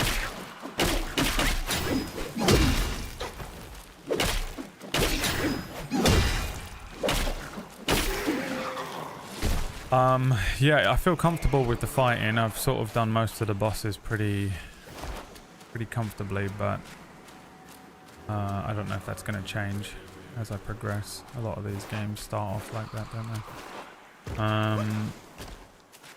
I like how everything looks. The opening cutscene was dope as shit. But I really have absolutely no idea what the fuck is going on. I know nothing about this mythology.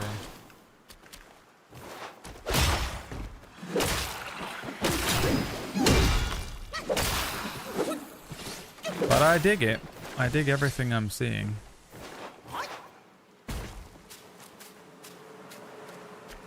Have you played any Total War games? I played Total War Rome 1 like 20 years ago, whenever the fuck it came out. And I've played Total War Warhammer 3. 2? Whichever one was the newer one that came out a year or two ago. What the hell is happening here? What is coming out of the ground? And why is everybody backseating even though it says that I don't want you to on the screen? I don't need any help from you. If I do, I'll fucking ask. Nobody said that you should help me, and I don't think I need it, so please go shove it up your ass. Oh, fucking legs 11, look at him.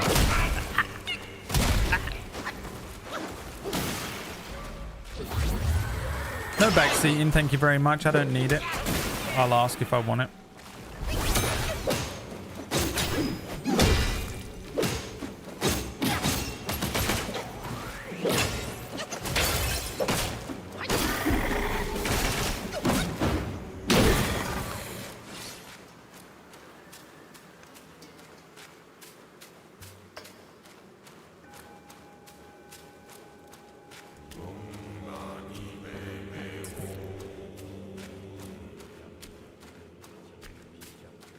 I don't know what these are doing every time I collect one. Those are Hulk Hogan's legs. I like this song. This ain't Co. What? Justin, are you okay? Do we need to call someone?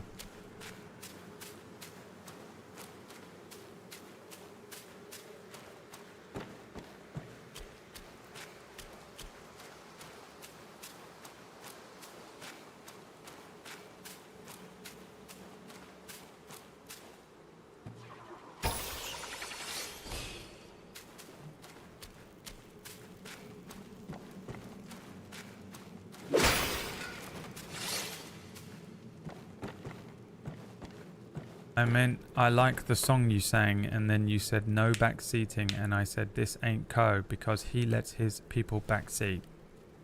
Okay, well, let's not mention that streamer ever again in here, thank you. Sit down. What is that? Legs.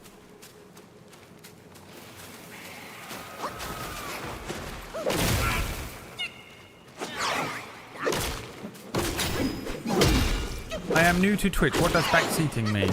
Just no telling me what you can do. Like, you were trying to help. Just, I don't... I'll ask if I want help with the game.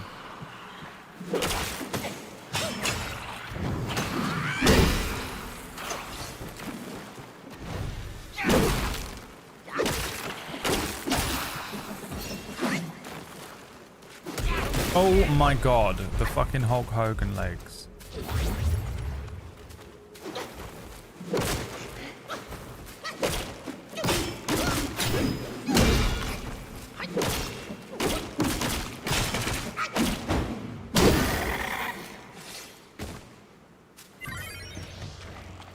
It is Orbus.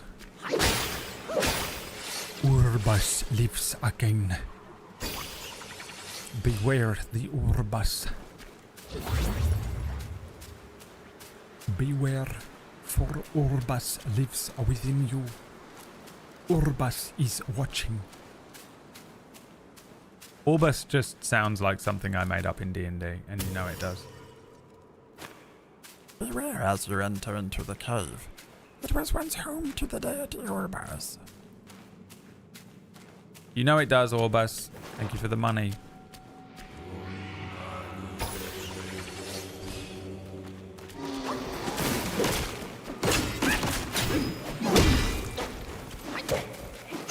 The other one came alive. Oh, shit. Fuck you! I transform. I have transformed into Kakashi of the Sharingan.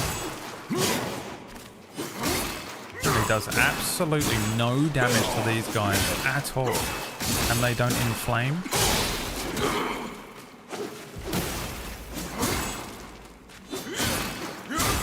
Lesson learned, I guess. Then fine, I will transform into Big Man, who also does no damage to them. Fine, I will make you stand still and hit you with my strongest attack. The final strike from the light attacks. Oh, they just strong as shit, huh? Christ.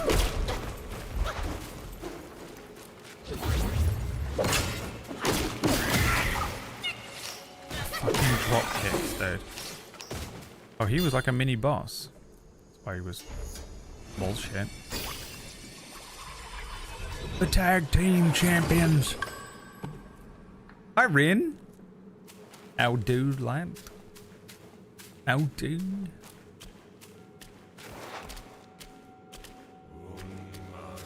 Maybe you should turn on the damage numbers. Why?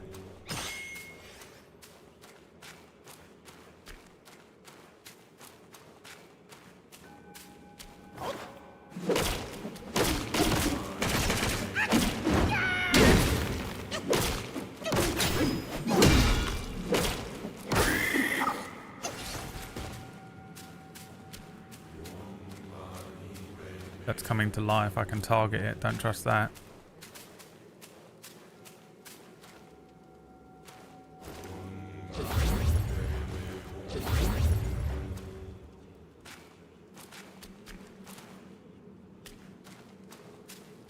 I hate that I can target that. But it didn't come to life when I stepped close to it. I'll go back and hit it. First I'll claim this while it's safe.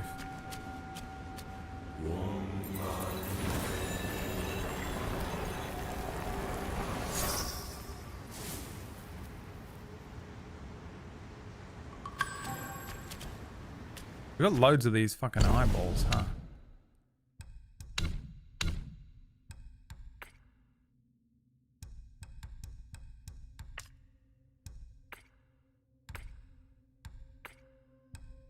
Buddha's eyeball. So we do put them in something. Ugh, I thought I jumped off the edge. Alright, now it's going to come to life, isn't it? I took the eyeball. Did it want me to initiate the fight?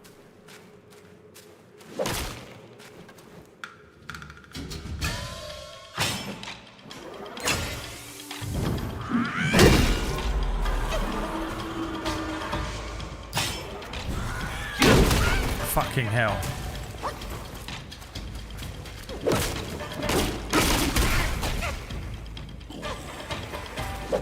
What are you doing? Did it move?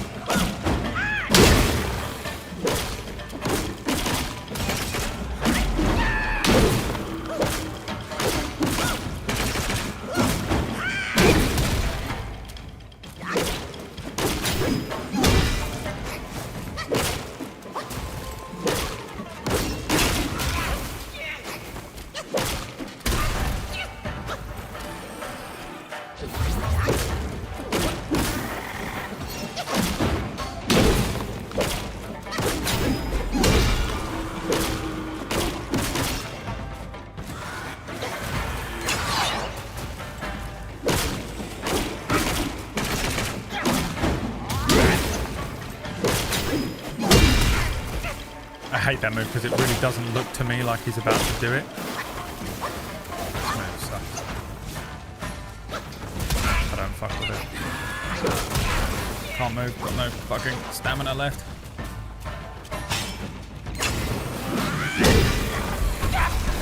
No! Oh, wasn't even looking at my health. Fuck!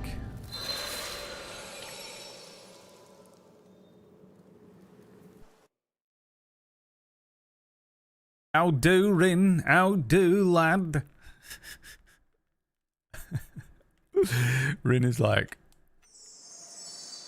why are you misgendering me? I'm not. It's just what everyone says. You're just not English. Are you Canadian? Are you some sort of Canadian? I didn't know it when I found the name and started using it, but Oribus is the name of a demon. Yeah, I know. I have a similar demon that is based off of a demon from a book that appears in Dying Order in one of my D&D campaigns.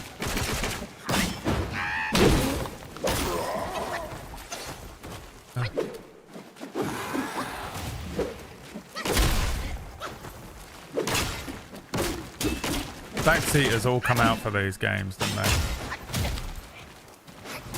They can't help themselves.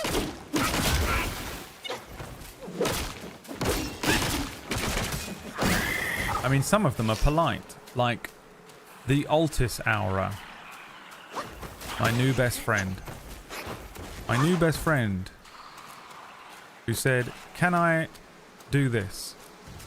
And then a mod said, "No." And they just went, okay. The best person in the chat room, give him a sub. Someone give him a sub. My favourite type of backseat gamer.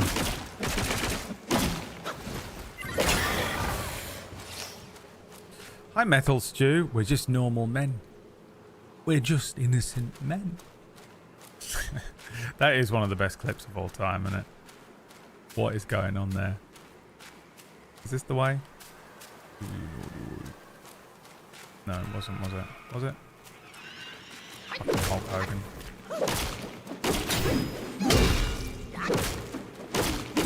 I know it's confusing, backseat gamers, because you hear me asking a lot of questions, but they're rhetorical questions.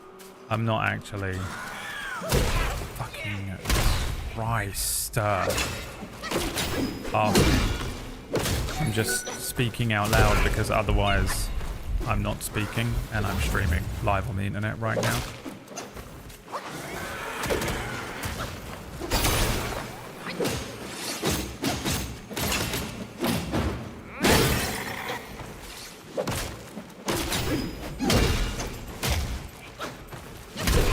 Oh my god. It's the most annoying type of enemy. Anything that slams the ground. The fucking Jinchuriki that were doing it to me as well.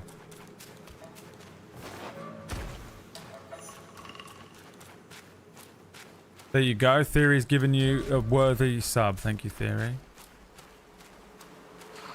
And then there was peace. I just love this game, and I'd love for every person to have its own playstyle, but I do not miss any content. Don't worry about that. I don't care.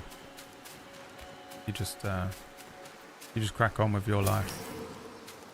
And what I'll do is I'll crack on with mine. If I want help or like clarification, I'll explicitly ask for it. It'll be very obvious. Otherwise people just ruin everything and there's no point in me playing it. If it was just like every now and then someone was like, oh, do this, I literally couldn't give a fuck. But because once one person does it, everyone just doesn't shut the fuck up and it becomes the entire thing, and it just becomes, there's no point in me playing the game. Because everyone's just like, you walk forwards with 5 steps and do a left. On the left, you'll see an animal. Once if you hit the animal with the heavy strike, they'll be able to... And you're like, all right, well, you play it then. Why do I even hold the controller? You take it. Oh, you've already beaten the game? Then shut the fuck up. So it's like, you know. And it's not entirely your fault either, because it's like 2 or 3 people will be saying it. You know, and for that person, that one person, they've just said one thing, but there's like 3 or 4 people that have just said one thing, and so it becomes like the whole chat, because it's just the nature of a chat room, and it's just frustrating when like everyone's just telling you what to do rather than you getting to just play the game. Like, I want to play the game as close to how you played the game, which was just you hit start and played it by yourself alone in your bedroom. Or maybe you were there with like your brother or your friend, and the 2 of you would, every now and then, one of you would say one thing. Oh, if you look behind that rock, you see a thing. That's all good. But when it's like, when there's 100 people behind you being like, go left, go right, look behind that rock, pick up that thing. Oh, you want to use this armor? It's like, it overstimulates me. It makes me crazy. So we just do no backseating now. Even though I don't mind a little bit of backseat gaming, because it's impossible to differentiate between a little bit of backseat gaming and lots of backseat gaming. The only choice we have is no backseat gaming. And now I'm a tyrannical leader. And by just purely by, I'm now passively, I have transformed into a full tyrannical leader. And it's always a shame, because I really wouldn't mind a tiny bit, but it's just, it can't be done. Oh, I haven't even done this once, the thrust stance. I completely forgot about it. Let me try it. What was it? Complete waste of a point, really, wasn't it?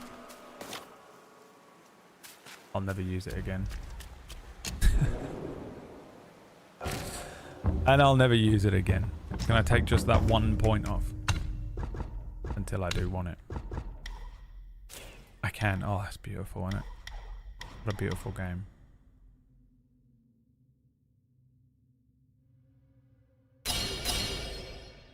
Let's do them. That's health recovery.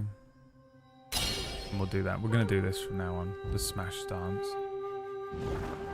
My apologies. I don't know what backseating is. It's alright. I also know it's annoying. It's frustrating when you're new to a stream, or you've been in 7 streams that day and all of those other streamers were like, it's just fine to backseat game, and you just don't even, you just assume that it's part, you're just like, okay to do it or whatever, and you go to another streamer and they're like, what the fuck, bro? What the fuck? And you're like, what the fuck? What the fuck? And also, it's frustrating because I'm just sitting here being like, what is that? What's over there? Who's this? What does that mean? What do these testicle men do? What do the Buddha's eyes mean? And it sounds like I'm asking a lot of questions.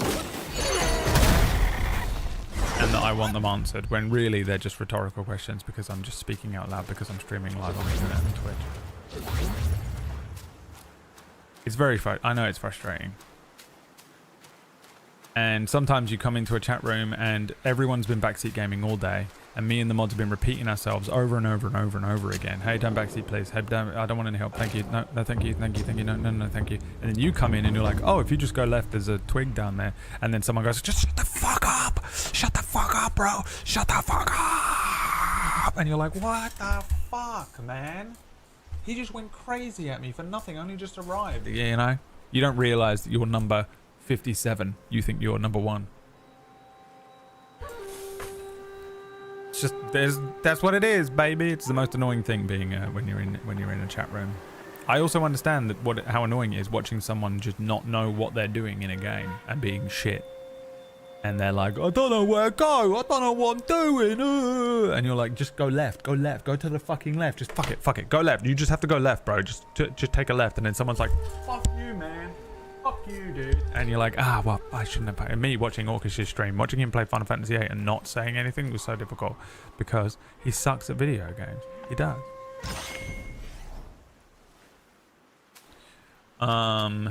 It is what it is.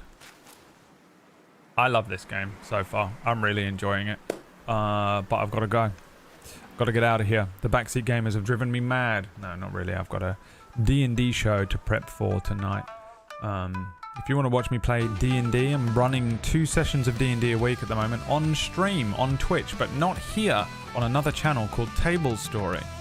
If you want to watch that, that starts in about 3 hours, a little under 3 hours on Table Story. Non-canon. It's a fun little romp, sort of a multiversal book story, teleport into a book story game. I don't know how to explain it. Just tune in and watch it. Otherwise, I will be back on Sunday where we play D&D right here. We do a Twitch Plays D&D game where you are the player and you can roll dice in the chat room and stuff if you want. And we're going to carry on with Black Myth Wukong on Monday. So that's Monday. I know some of you are only here to watch Black Myth Wukong. I'll see you on Monday for more of this brilliant game. I'm really enjoying it. Really good shit, dude. Alright, well, thanks for watching, everyone. I hope you have a wonderful rest of your afternoon. And good weekend if I don't see you. See you later. Bye. I said bye. Get out of here. Hi, Perry. I don't know if you came in and said hello and I missed it. If you didn't, hi. If you did, I'm sorry. Hi. And also, bye. I was quietly lurking in Perry's channel the other day. I have absolutely no idea what you're doing because you are highly intelligent and I'm not. But it was enjoyable. Alright. Thanks, everyone. D&D tonight. See you then. If not, bye.